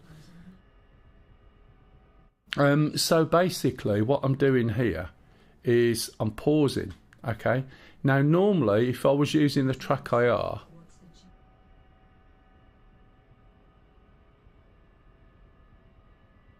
I think it's something like F5 and F3. Something like that. Let me have a look. No, I know what I did. I reassigned, right, on my head tracking. Thank you for the follow. Thank you, old bald Glyn. You'll fit in nicely here, matey, with everybody else. On the old side, that is. Thanks, Imagine. So basically, I reassigned my head tracking pause and recenter keys to the plus and minus on the numpad on my keyboard. The reason being, in virtually everything, plus and minus is throttle. So it's just an increase. Oh, did you? Blimey, that must have been a long time ago. Yeah, you're more than welcome to jump in. So I reassigned it to the plus and minus, and the reason being is plus and minus is used for throttle. Well, I've got analog throttles, so it was a key that I could remove. Was it really? I don't remember. Oh, right, I like it, Arthur. That is so 5 months ago. And then on my G13, all I've done is I've assigned a couple of keys, one to plus, one to minus, and that's it. The other keys I've got, have you got a G13 there, Vic? Oh, Chuffy, yes, I remember you. I remember that name. Wasn't it you who said you didn't like your name? It was. Ah, right. It was you who said you didn't like your first name, I remember, and now you're using it, which is good. Excellent. Yeah, because I couldn't remember. I remember who you are now, Chuffy. How are you? I hope you're well. Right, so basically, I've got this keypad thing assigned to plus and minus on the numpad, and that's how I'm pausing it. If I was using the track IR, when I paused it, I could now use the other keys. The trouble is with the software that I use, which is AIM-XYZ, it's scanning for the other keys. So the keys that I want to use, I can't use anymore. So what I used to do in the track IR was pause it and then use these keys to look around the cockpit. The only thing I can use on my G13 is this. And this is basically a little joystick under my thumb. And what I have to do, because it doesn't work the way it used to, is I have to look where I want to look first, like down there, that screen, pause, and then I can zoom in. Do you see what I mean? But I can't adjust up, down, left and right, which is a pain in the ass. But you get used to doing that, and then that way around you can actually see this screen down here and read it. Or if I want one of these, I can just look or get it in about the right place and then zoom in, and so that you can actually see what the screen is. That particular little joystick isn't set to analog at all. It's just set to right shift, right control, and 4 and 6 on the numpad. The numpad controls all the directions for your views, basically. And this is slash and asterisk. Just moves it in and out like this. And then, as I said, right control, right shift, 4 and 6 moves it across on this axis. And in conjunction with the head tracking, I just have to position my head where I want, and then I can actually get into something so that you can actually physically read it on screen, if that makes sense. Did I finish starting this up? I got distracted then, I do apologise. Let's have a look. No, I didn't. Yeah, just try it anyway on the numpad. You'll find slash and asterisk works really well. and that's what's doing that really smooth. It's just holding the key down. It is the chin hook, mister. Flies really nice now, to be honest. Platy. Lisa's joystick come this morning. You know, we only ordered it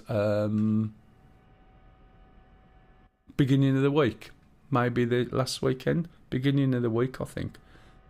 I can't get the thingamajig though, unfortunately. I can't get the centre thing, and it won't let me pre-order. Have I even put I haven't even put these on. What am I like?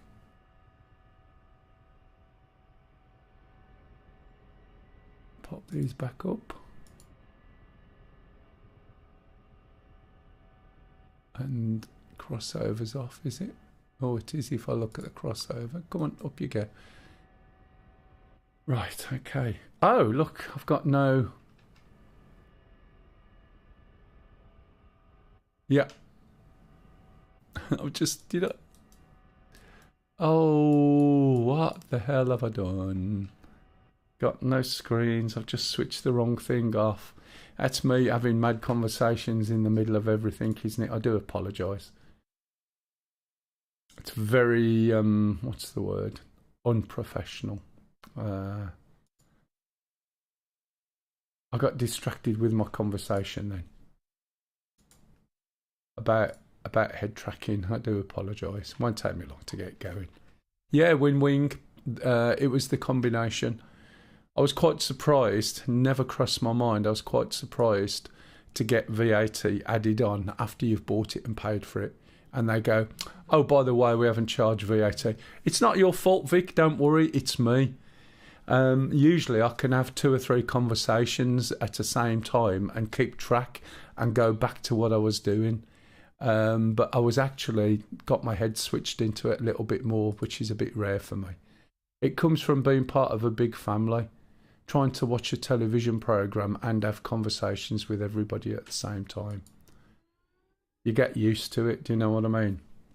If you're an only child, believe me, it's a nightmare.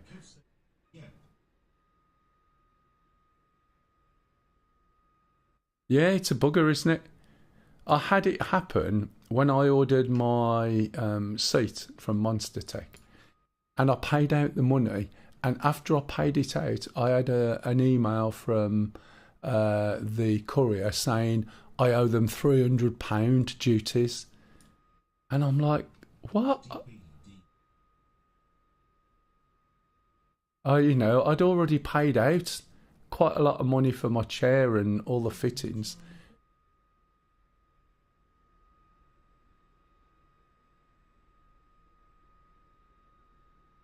Oh, the shipping was incredibly quick. I was gobsmacked. I thought it was something else coming because I got something else I'm waiting for. Nothing major. Especially... Oh, right, okay, we've got those now.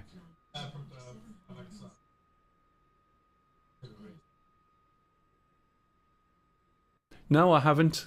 And now I've got to pay it. Or should I say she's got to pay it, but I'll pay it for her. But it's another sort of 56 quid. So you think you've paid for everything, and now I've got another 56 quid to pay that no one sent me a bill yet. I've got the stuff, but I haven't seen a bill. I'll probably have an email or something. Now it's been delivered. You've got to pay 56 quid. Otherwise, they'll come round and take it back probably.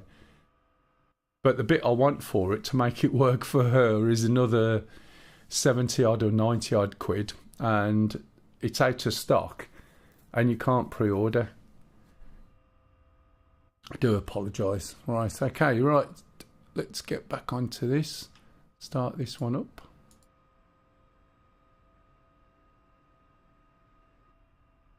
That's what I keep doing, is looking down after I've done that and forgetting to press the button first.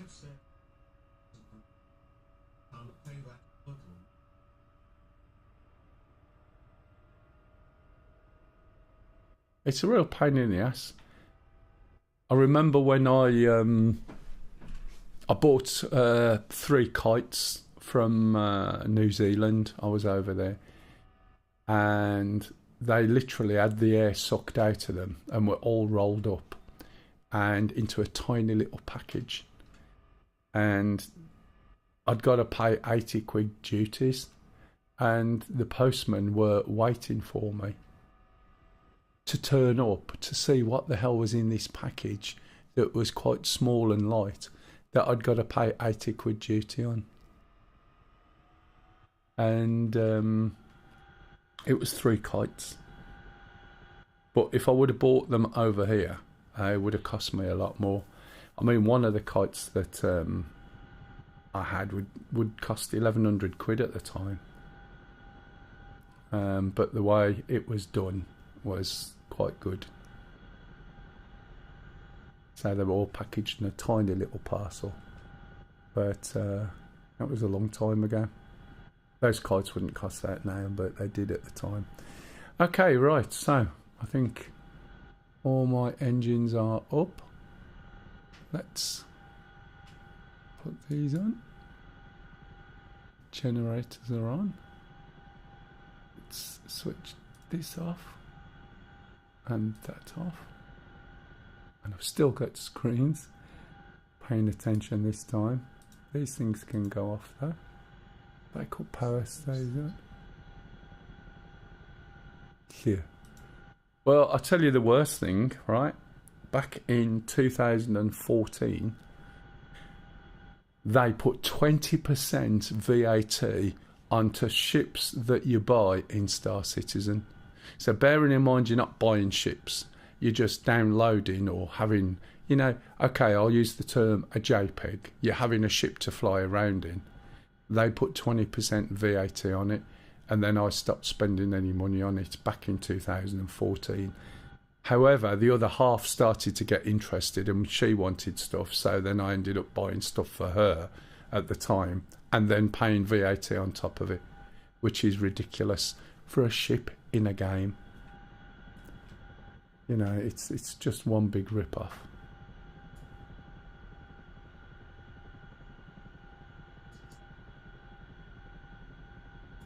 I know.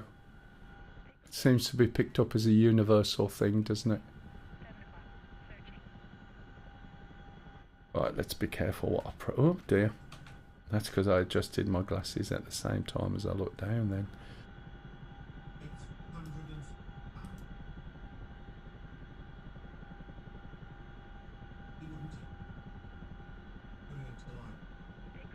Oh, I know. I know. I know. So I was quite happily buying stuff at the time. I'd got a good job and it wasn't really much of an issue. But then when they bought VAT out, that's a 20% increase on everything. That was just a pain in the ass.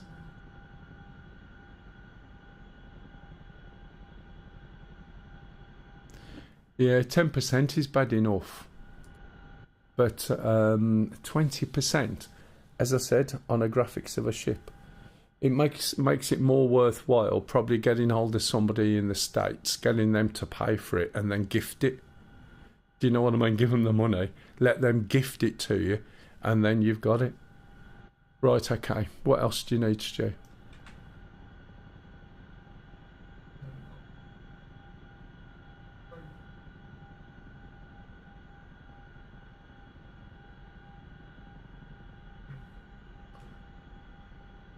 Okay, where do you want your RT and your ammo? Yeah, by the pool. The second pool, where I put the other stuff. Or was it further?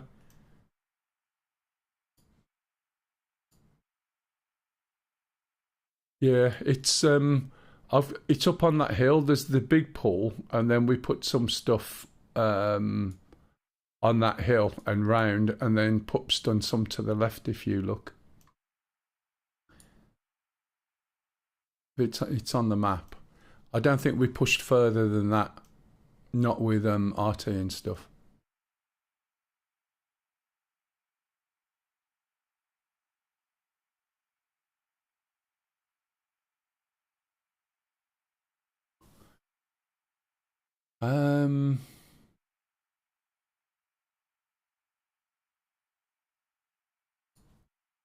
It was by that little town because we've got troops in the one above. You see where the Stinger is at the moment. There's actually troops in that little town just behind it. No,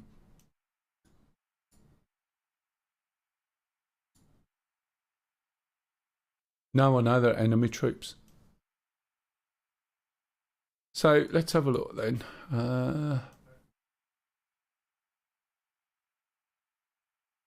Oh, right, okay. There's a hill further out here. I can try and put something out here. Whether I'll get shot down or not, I don't know.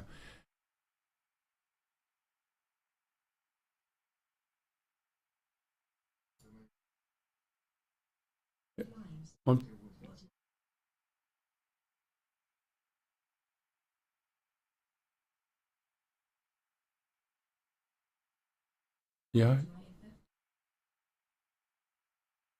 Just one moment, Zerk. Is that suitable enough?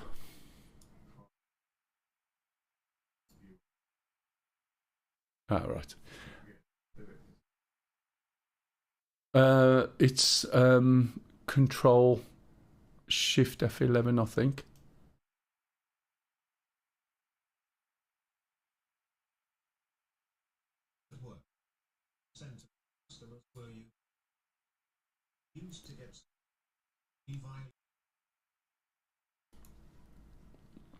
Yeah, it's ridiculous, isn't it? Yam or Charlie, F16. Is there any IFF on it, and or is it something that you have to set, or is there none?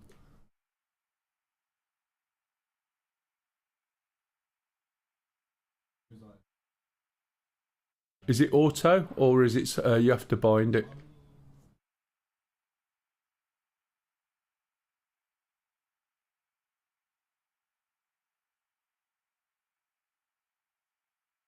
Oh, right.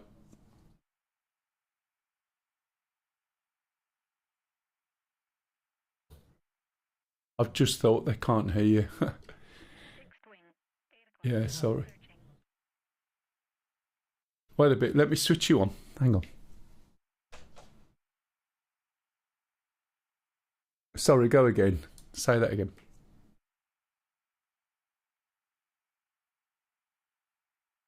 Disappeared now. Okay, so the IFF in the 16 is quite complicated. It has got a very powerful data link, so generally you use that to determine friend or foe. It has got... It uses a selection of codes, so you can... You got 1, 2, 3, I think it's like 4, 5, and I think it might be a C as well. The only thing is, for the F16 that we've got in the game, there's no hoodology for IFF. So you can't actually tell by looking at the hood. You'd have to use the panels, unfortunately. Cheers, matey. Did you get that, Zerk? Did that make sense to you? Have you had a look at the map as well? Yeah, don't worry about putting stuff out there. Thank you.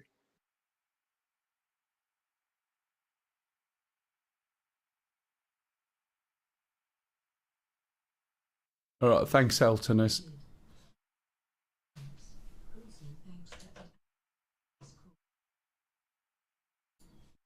Right, sorry, what was that, Stu? Okay. Right, where do you want some stuff?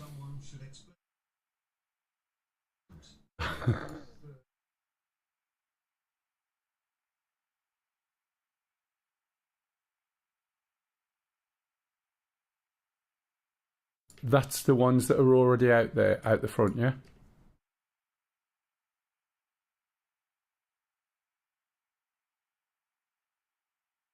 Stingy's not in today, Kev. Southeast. Yeah, basically what we're doing is setting up some air defences, some mortars. We're attacking this, but there's quite a few active Mi-28s that are just ripping us apart, even in the Apaches. We've got people who are going round doing... getting rid of some of the SAMs. There's a lot of tanks out here as well. So once we've got a bit of a corridor where we can work, we'll be able to go out in the Apaches. Southeast.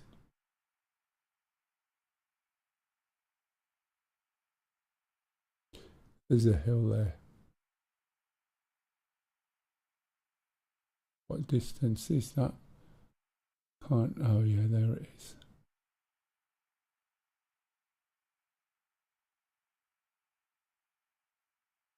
About a mile, did you say? Yeah.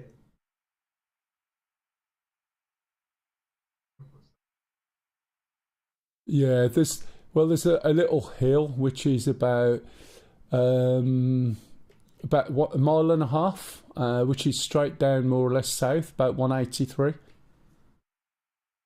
There's a little hill there. Let me have a look. RT in a truck.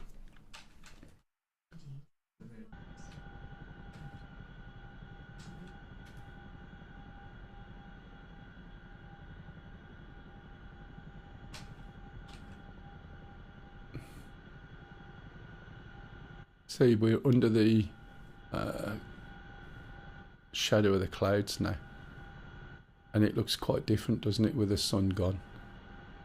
It's a lot easier to see what's going on. It looks really nice, to be honest. If you go to the YouTube channel and have a look, it's in 4K if you've got a 4K monitor or TV. It's worth having a look. It's really, really good quality, which is exactly as I see it. And it's real time. Well, I say real time, there's a minute delay. So you can't exactly communicate on there in real time.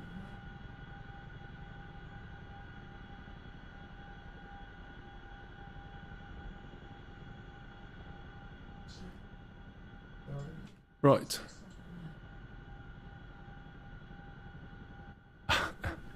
Yeah, you have to be careful. We're putting the link on. I can mention it as passing, but it breaks one of the rules if you advertise something, because it's actually doing a higher quality than Twitch, and they don't like it, even though they don't give you access to the 4K. Otherwise, I could do both. It's fine, matey, don't worry. It's just, I'll mention it. That's why I don't have anything advertising on it, do you know what I mean? So once we've done this, I'll jump into the Apache. The others are in the planes. And we'll see how we get on. Yeah, no worries, matey.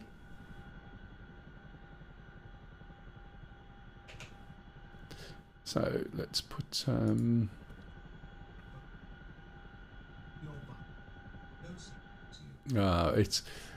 I don't know whether you can put the link in the bio or not. It's a case of how much are they checking, but I think all of them are fair, and you know, they're losing people anyway. Yeah.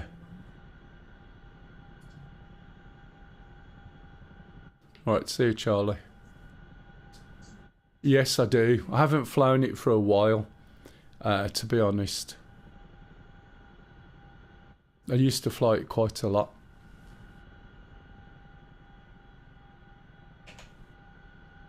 And I don't think I could remember how to start it up now.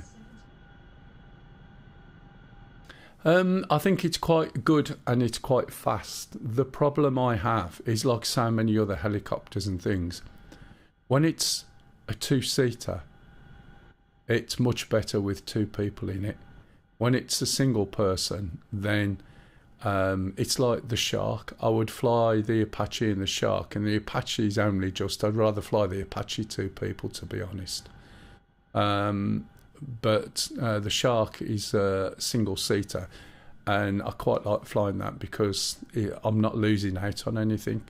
I haven't got some dumbass AI who's trying to do a job when it suits him. Do you know what I mean? Sometimes he's not in the mood and other times he is, so I'd rather have somebody flying it. What did I just load then? Does that make sense?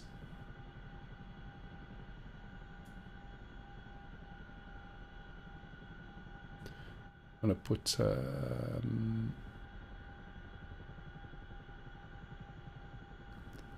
but yeah, I mean, I used to fly it a lot, but again, it's more to do with just not having two people.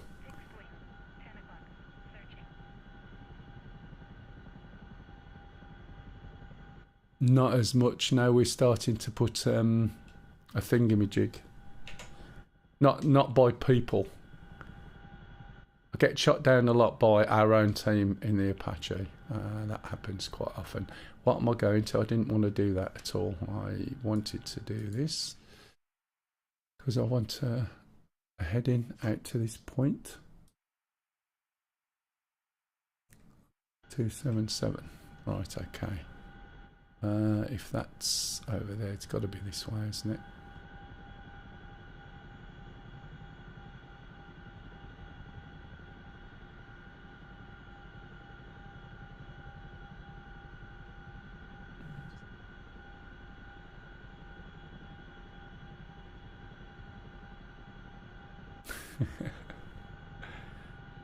Yeah, I know. Sometimes it happens.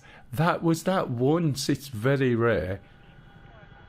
And usually I do try and ask. And if everyone says they're not where they are, you've got to go with it, haven't you?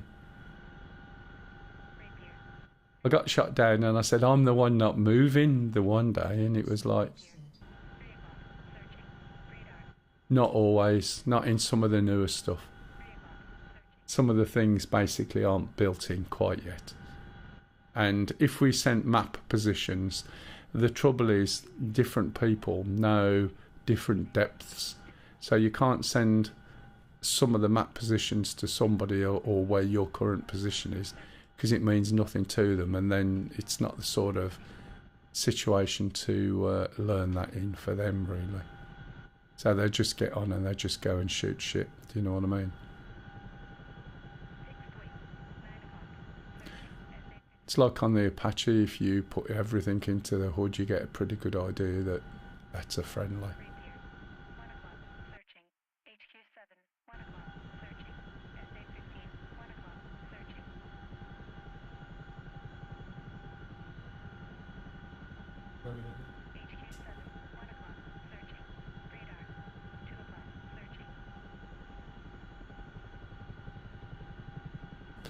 Yes, I know. I can see what you're saying. It was me that time, but as I said, I did ask. I could see the helicopter and I said, is that anybody there? And somebody said, no, I'm behind you. So I thought, okay, I'll shoot. And guess what? They were in front of me. But conversely, you can't necessarily ask them for, as I said, sending their position.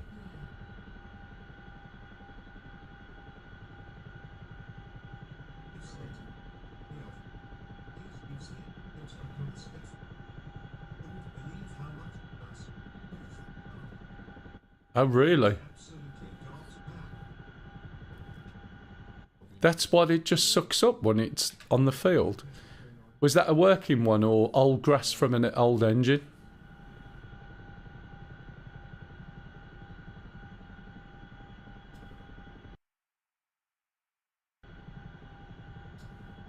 Need to slow down.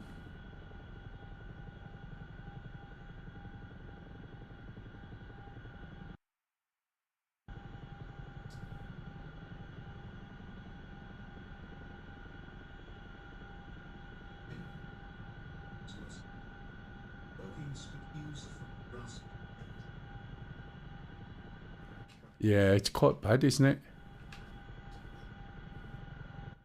Is it because people don't realise, or they just get bloody lazy and don't use it?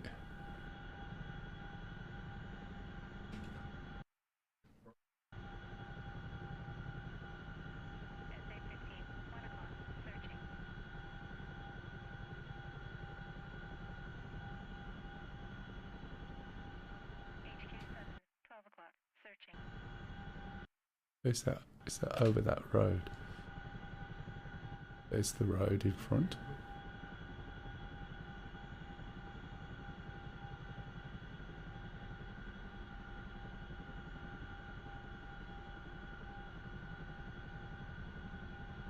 think it's just over this road, isn't it? Look. Over towards the telegraph poles. Really? Did you get a response? Saying, really? Oh my God. Because if I was flying that spit, I would be worried if there was that amount of grass in there. You know, it's a bit of a major safety issue, isn't it? I would imagine.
Oh, I need to move, don't I? Let's just jump up. Move over a little bit.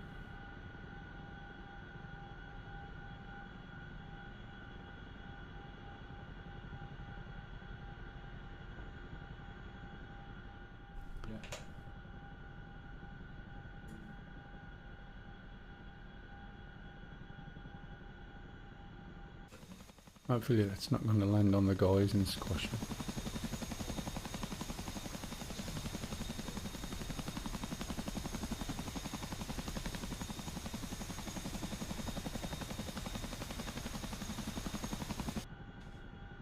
Depends what they're doing with it.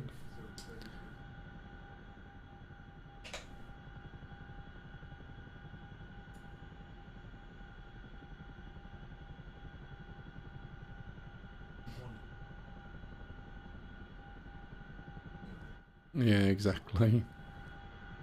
Is it a single seater or two?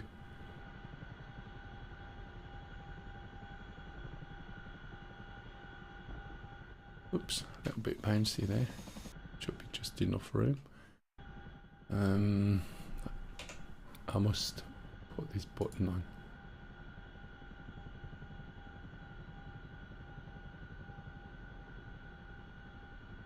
Tried Star Citizen. Oh, sorry, carry on.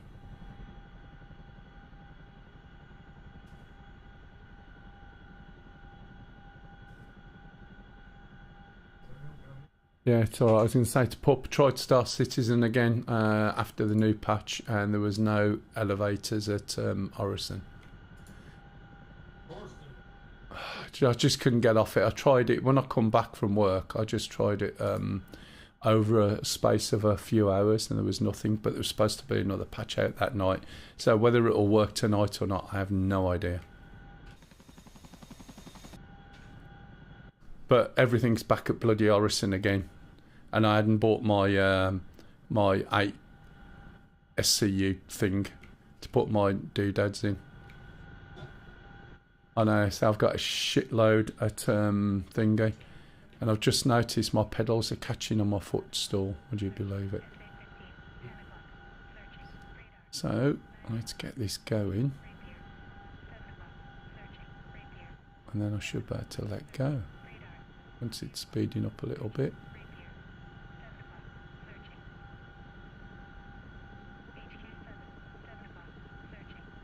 Oh, they're doing a load of stuff at the moment, to be honest. And there's patches coming out left, right and centre. Let's move that just back a little bit. That way I can use my pedals. So again, as I said, this is like...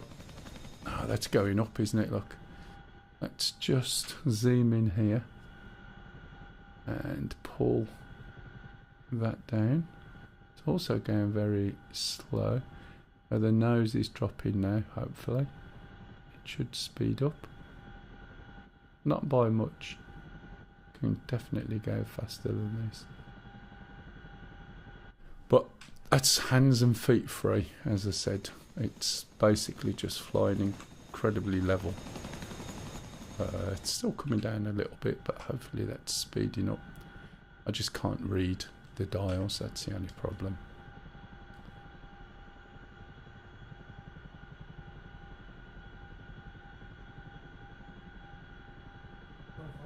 Once it's got into this horizontal trim mode, you can then do turns and things. You don't need your feet at all.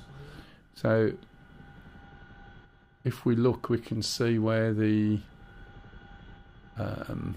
let's have a look. Let's speed up a little bit, because it's supposed to be when you're over 40. I need to go faster. Oh, we're on 44 now. Should be able to let go. Come on. Is that it? No, it's drifting off.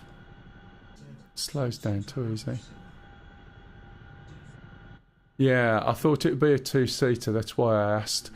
My point being, not only are you putting yourself at risk, you're putting the other person at risk as well.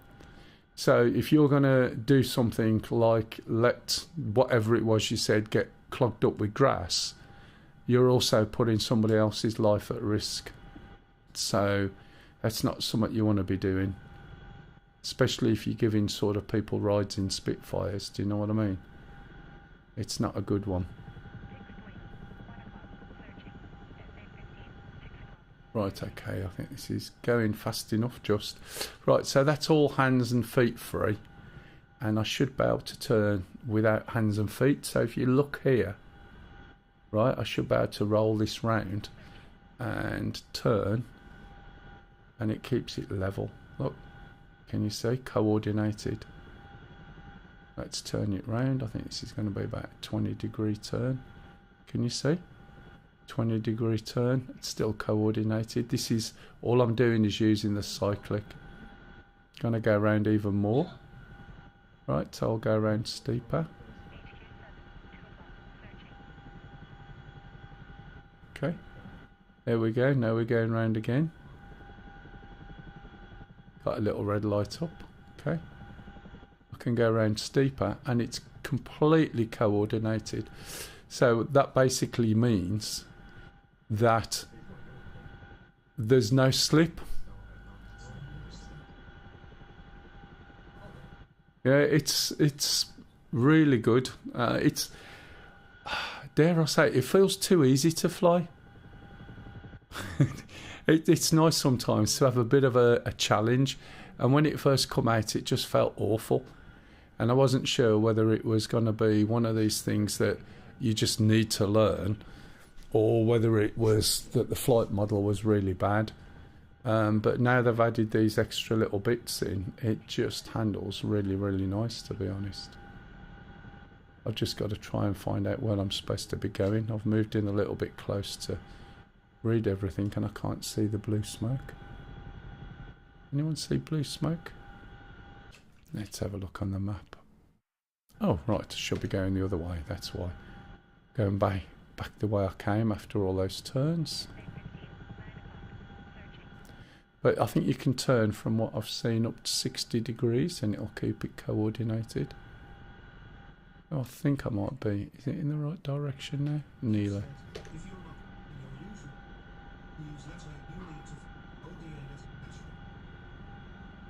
Oh, is that what it is?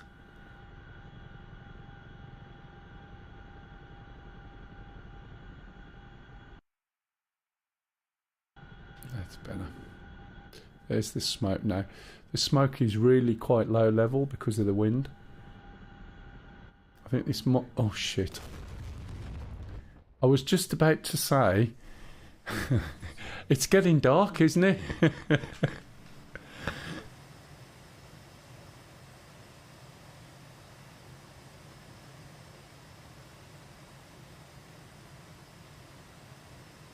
Ah, dear me.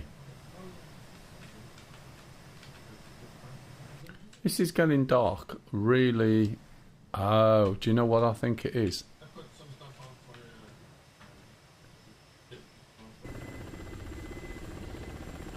Right, let's have a look. Let's see if I can fly the Apache. The trouble is when it gets too dark, it makes it really difficult for you to see, and that's the concern. Did anyone come onto the server really early? Because I think that's why it's dark already. It's normally not dark till about 2:30, and it's nearly 12:30. So it's gone dark quite quick. Let's have a look.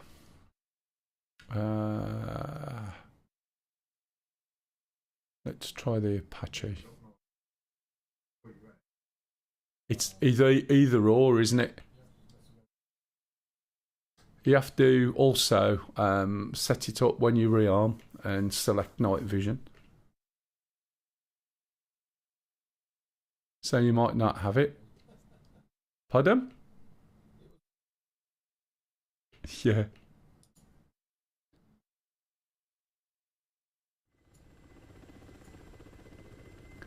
That's how this works.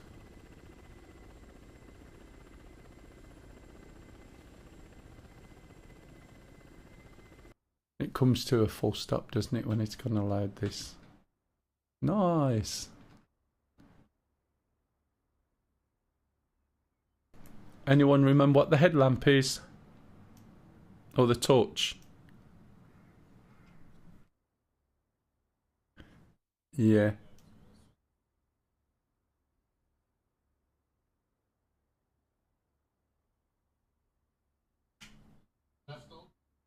Left alt. Left alt and what? L. Ah. Yeah, thank you. I couldn't hear that. It sounded like he said left alt, Mel. Left alt. Yeah, that's why I thought. I didn't hear that. Right, okay.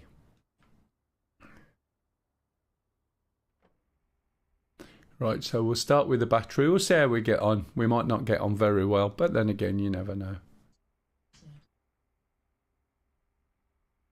I don't know at the moment, to be honest. I've not looked that far. It's got countermeasures on it, and it's got automated countermeasures, which you can switch to manual. But whether it can put any weapons on or not at this stage, I'm not really sure. A lot of the stuff isn't functional, really. It's just used for carrying stuff, but I'm not sure how far they've got with it. Right, we'll start the left engine. Hold it a little bit and we'll look over. Oh, shall I put the... I'm not going to start the left engine at all. I'm an idiot. Shall we put the APU on? As soon as it goes dark, that's it. My brain drops out my arse. I do apologise. Right, let's shut this. How many of you are sitting there going, you haven't put the APU on? I don't like doing this in the dark. Not because I don't mind flying it in the dark. It's just that it makes it really difficult for the stream.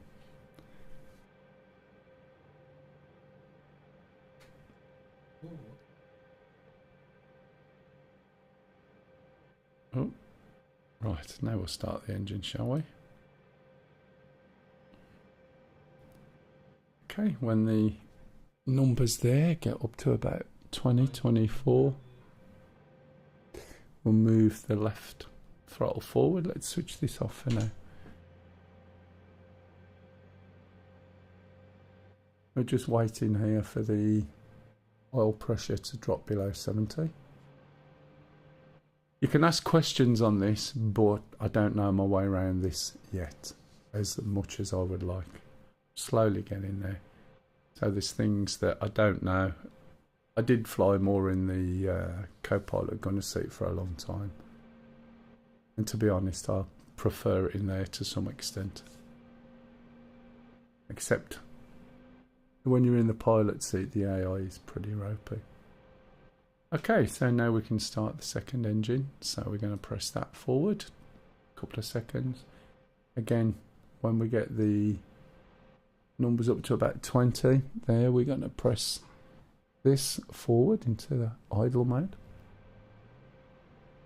And we'll wait now till it's less than 70 again.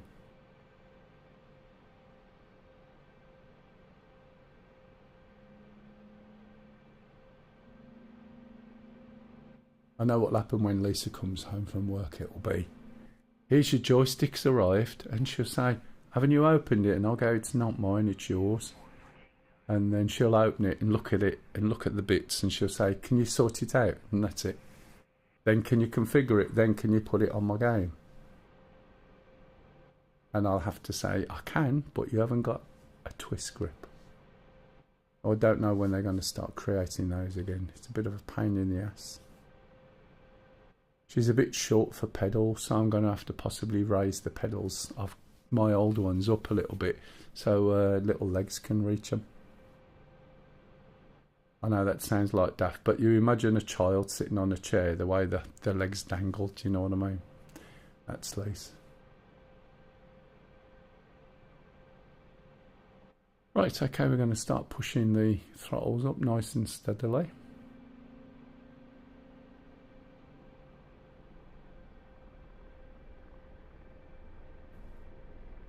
Are you squinting?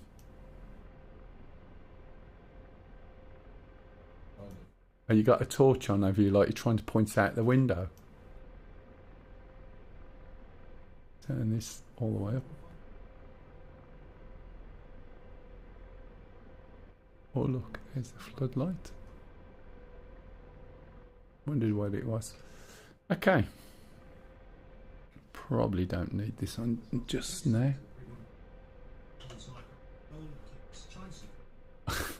Something like that, yeah.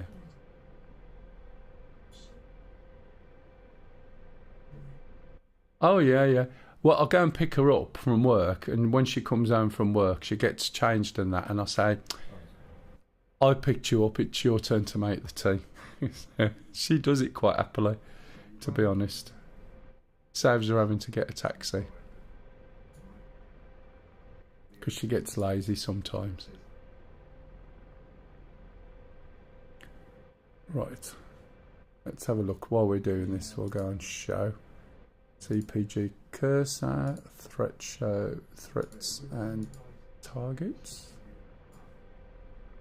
What else do I need? Should already be pointing to waypoint 2. Right, you can see that this is really, really bright.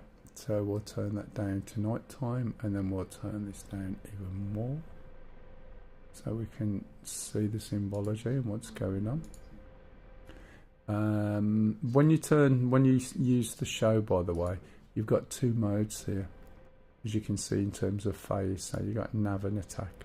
So attack will show you this symbology, whereas it won't show you your waypoints. And when you're on this one, you've got your waypoints, etc. You should see your co-pilot gunner's target in each one, but he's probably not switched on at the moment. Okay, so we'll go to here, go to there, go ASE, detail, radar warning, weapons, bore sight, IHADs. So what I need to do now is switch my IHADs on, and then, oh, is that in the center? Yeah, move back a little bit. Find a common place that I would be at rest, because I'll move this around a lot, and then try and just bring that down. Now, oops, I missed that. See what happened with my cursor then? It drifted when I touched it all the way over, and this is what you have to watch sometimes. So I'm using the analog switch. Do it manually. I don't care too much about how in line that is, to be honest, I must admit. Right, what else do I need to do? Let's have a look. Go to weapon on here, change my acquisition to the gunner's helmet sight. See where he's looking. What else? We're not using track AR at the moment.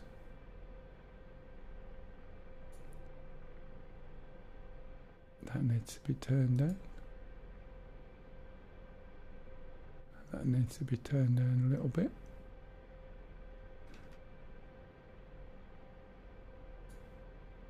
Something else I've missed. I can't think what it is.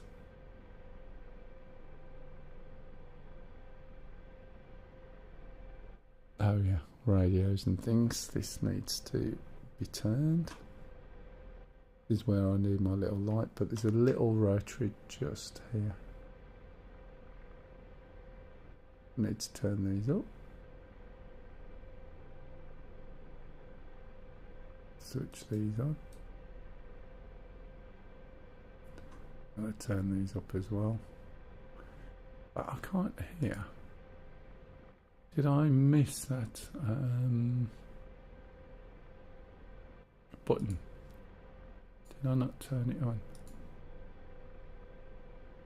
Why can't I hear it? Usually it doesn't shut up when you start. Okay, I've got to go and load some weapons and things. I want the floodlight off. Or turned down at least. And there's... Oh, is there? I don't even know what the switch is for night vision goggles.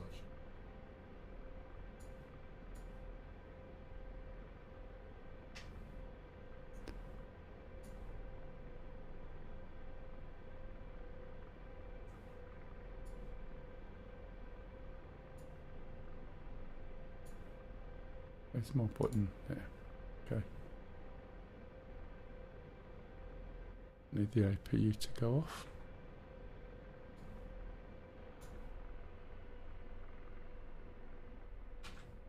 Right, NVGs. What's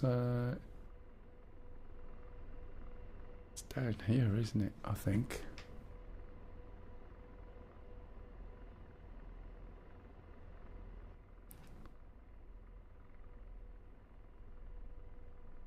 Right, let's see what happens, shall we? See how far we get. There's probably going to be a massive, I'll put this on for you as well, a massive big ball of flame, but we'll see.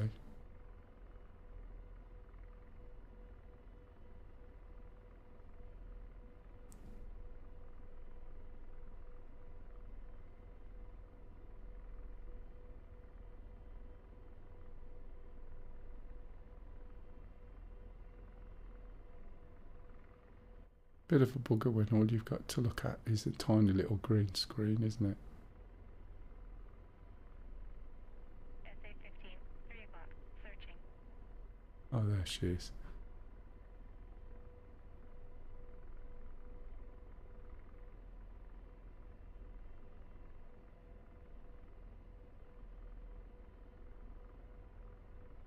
I can't remember which pad it is I'm supposed to go to, so I'll go to this one first. It might be the one over on the left.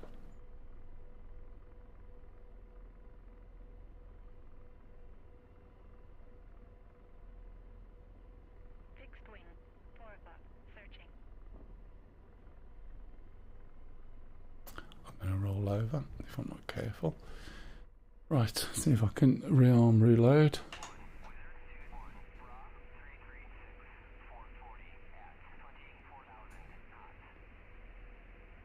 So I'll put a stick with a hat on. Mass mounted antenna, is it? Can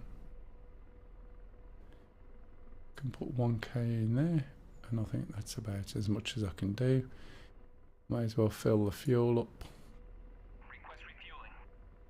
Let's see if we get a copy.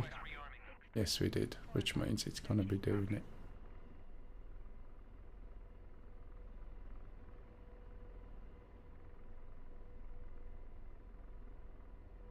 Refueling complete.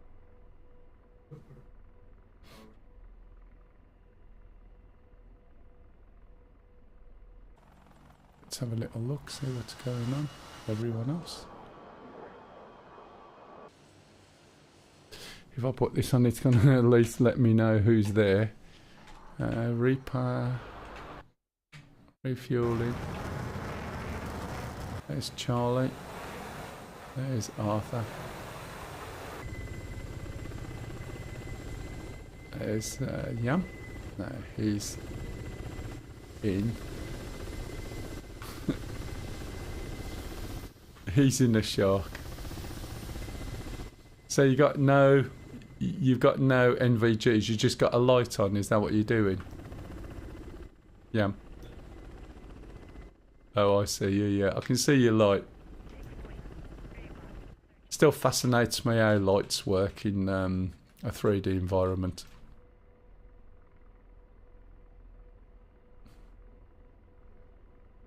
Probably doesn't anyone else, but it does me.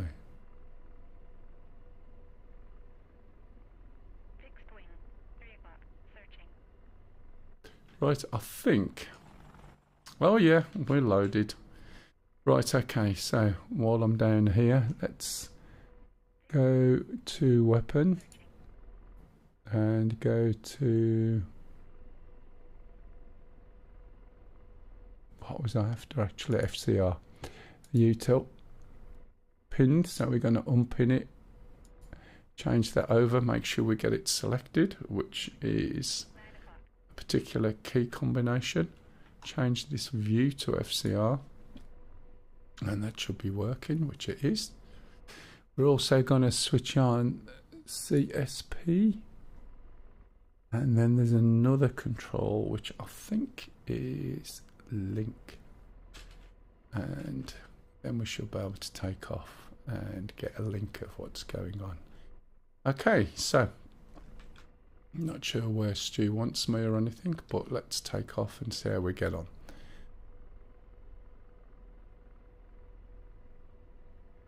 Just don't be surprised if I crash quite early on, especially into the trees. That's where we're headed. And I'm going to hold the trimmer button down at the moment, which disengages. Let's move forward a little bit. There we go. It's going to be a little bit easier. SA-15, 12 o'clock, searching. SA-8, 12 o'clock, searching. Rapier, 12 o'clock, searching. Rapier, 12 o'clock, searching. Radar, 1 o'clock, searching. Rapier, 12 o'clock, searching.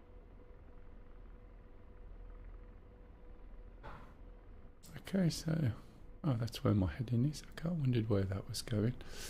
Let's bring that over a little bit more. So again, I'm holding the trimmer button down.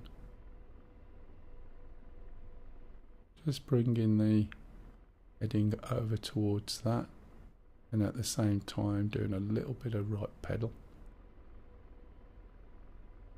And then when I let go, that should hold it, center my controls. Wrong button there, put that one over there, that's better.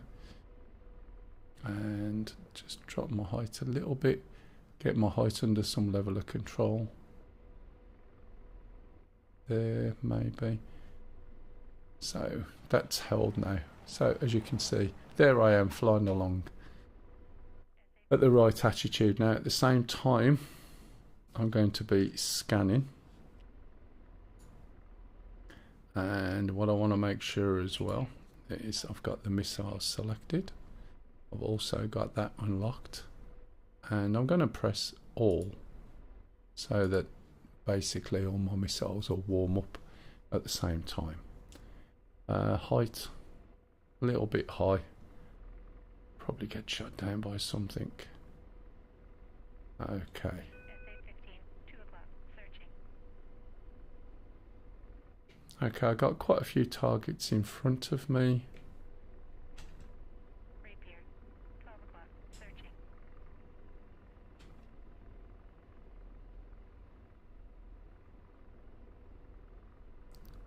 Fixed wing, Can't see what they are at the moment.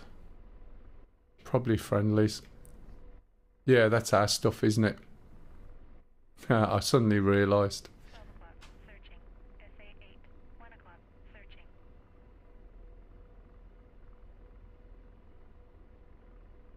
Fixed wing, 2 o'clock, searching.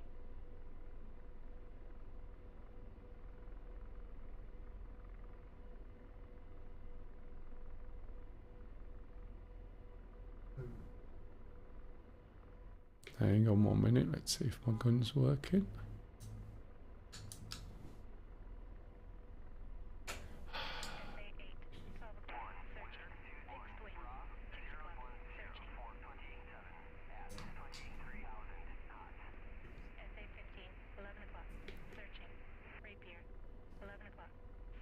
Of course my guns aren't firing.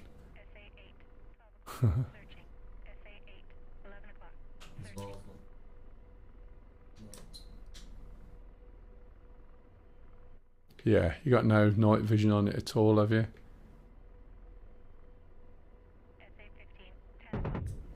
Ah, right, okay, we got guns.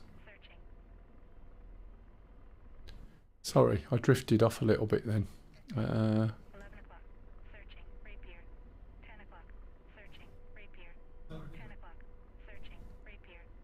Are you sure? I thought the only thing that didn't work was the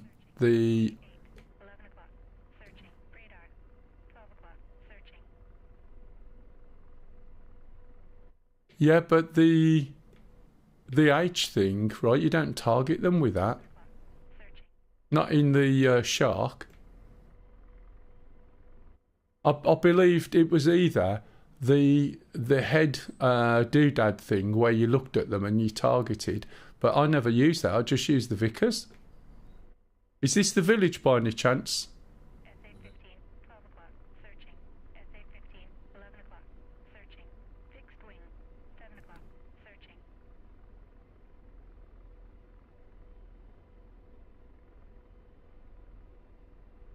Oh, right, okay, sorry.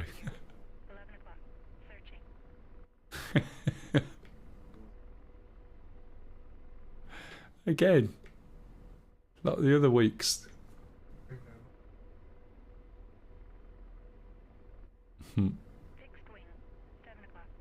Or a blackboard, rubber.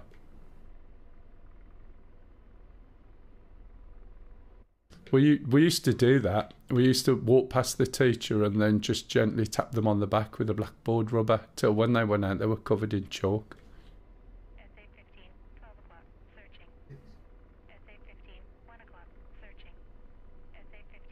On 328.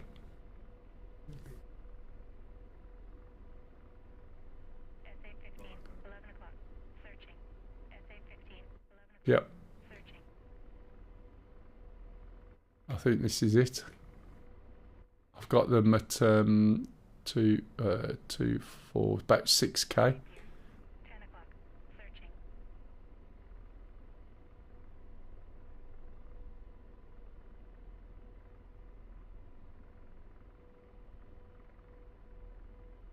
Yeah, we were terrible. Grammar school that was as well. You'd think we'd know better.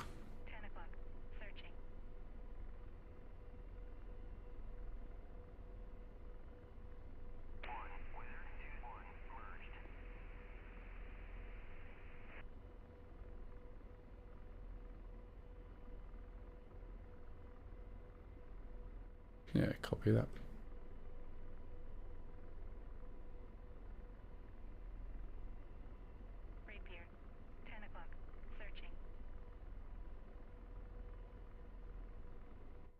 Where's that?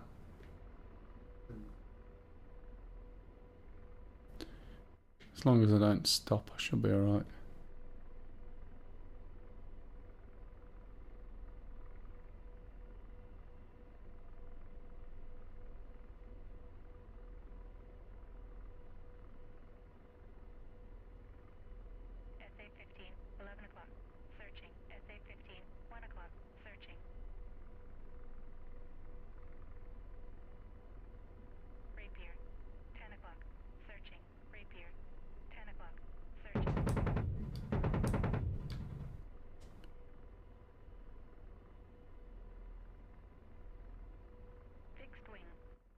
Now you tell me.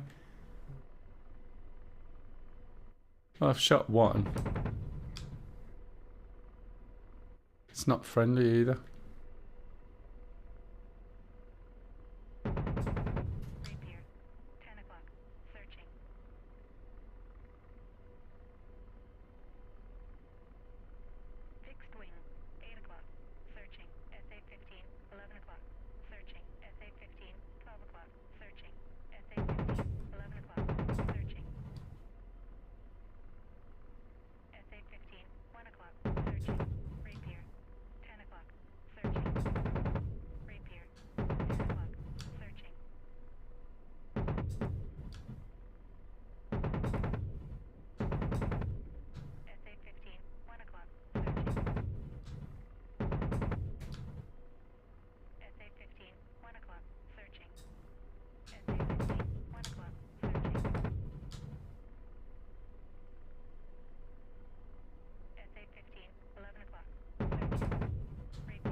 There's a few killed, yeah.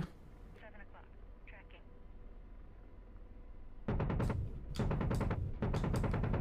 Oh, being shot at, look. Searching. Little buggers.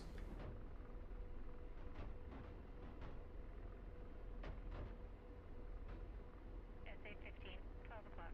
Searching. Do like the lighting, but it's a bit crap for streaming, do you know what I mean? O'clock. Searching. SA-15. 2 o'clock. Searching. SA-15. 10 o'clock. Searching. Rapier. 8 o'clock. Searching. SA-15. 9 o'clock. Searching. SA-15. 9 o'clock.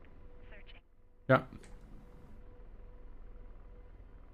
Sing it. SA-15. 5 o'clock. Searching. SA-11. It's a Bee Gees song. 6th wing. 5 o'clock. Searching. SA-11. Yes. Searching. 6th wing. 12 o'clock. Searching. SA-11. 6 o'clock. Searching. 6th wing. 6 o'clock. Tracking. Rapier. 2 o'clock. You've never used what? Huh.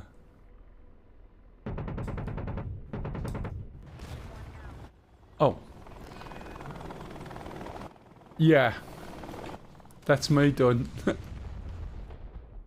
I think that was a manpad. I was, yes.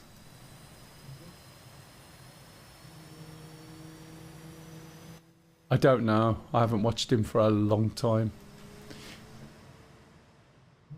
Yeah, I should have just stopped, really. I'm just having a look at the scenery at the moment.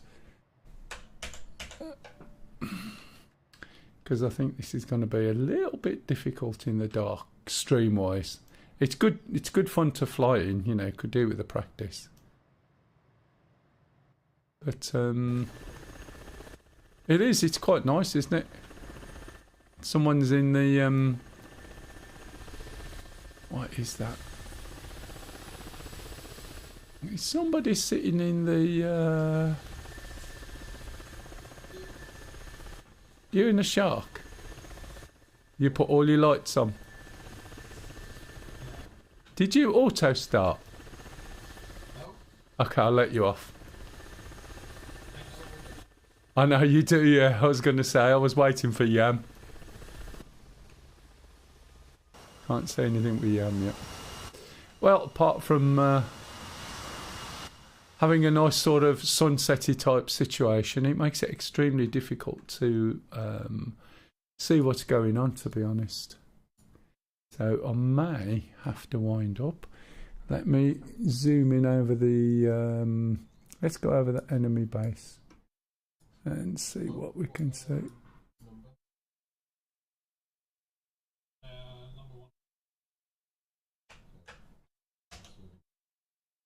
Ah.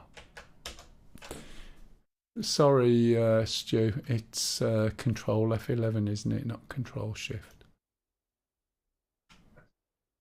It's just because I have to press a function key to do it, so I thought I was pressing Shift and I realised. Let's have a look. Oh, a little bit.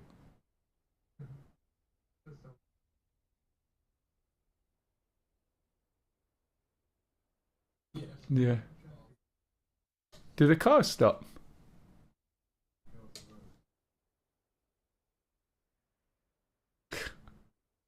Yeah, they light up the water towers as well by the looks of it. Unless those are supposed to be floating. I think they're supposed... Are they supposed to be on a pole? I suppose they're on a pole, yeah. Can't imagine for a minute they'd be floating in the air.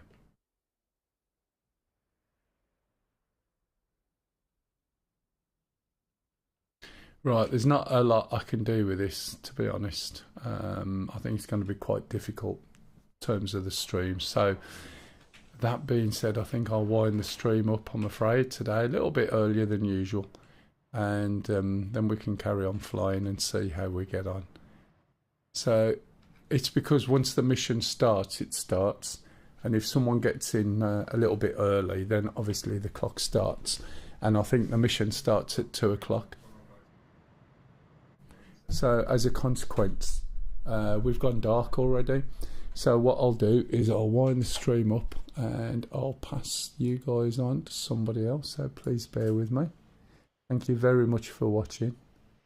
Next week, well, I suppose we could change the timing. It just depends if anything on the mission is dependent upon the time. Do you know what I mean? But we'll have a look. So let's see who's streaming. And I'll pass you on.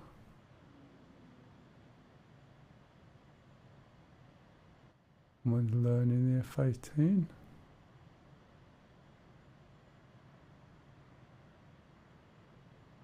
As usual, there's not many people who are streaming DCS, which is a bit of a problem. As always, Gash is streaming. It's Gash's mission, this is. And he's well worth watching. However, he's Polish, and you'll find most of his stream is going to be in Polish. He does talk in English occasionally, but I wouldn't expect him to speak in English all the time. So it's a little bit unfair. So what I'll do is I'll pass you over to somebody else who looks like he's learning the F-18. And hopefully he's quite new, and then we can give him some support.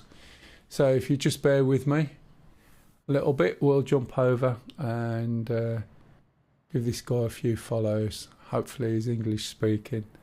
And I'll see you next week. I will be on later on, not streaming tonight, but I'll be streaming Star Citizen tomorrow, assuming we can get into the spaceships that we've got. Right, cheers everybody, thank you very much, and goodbye.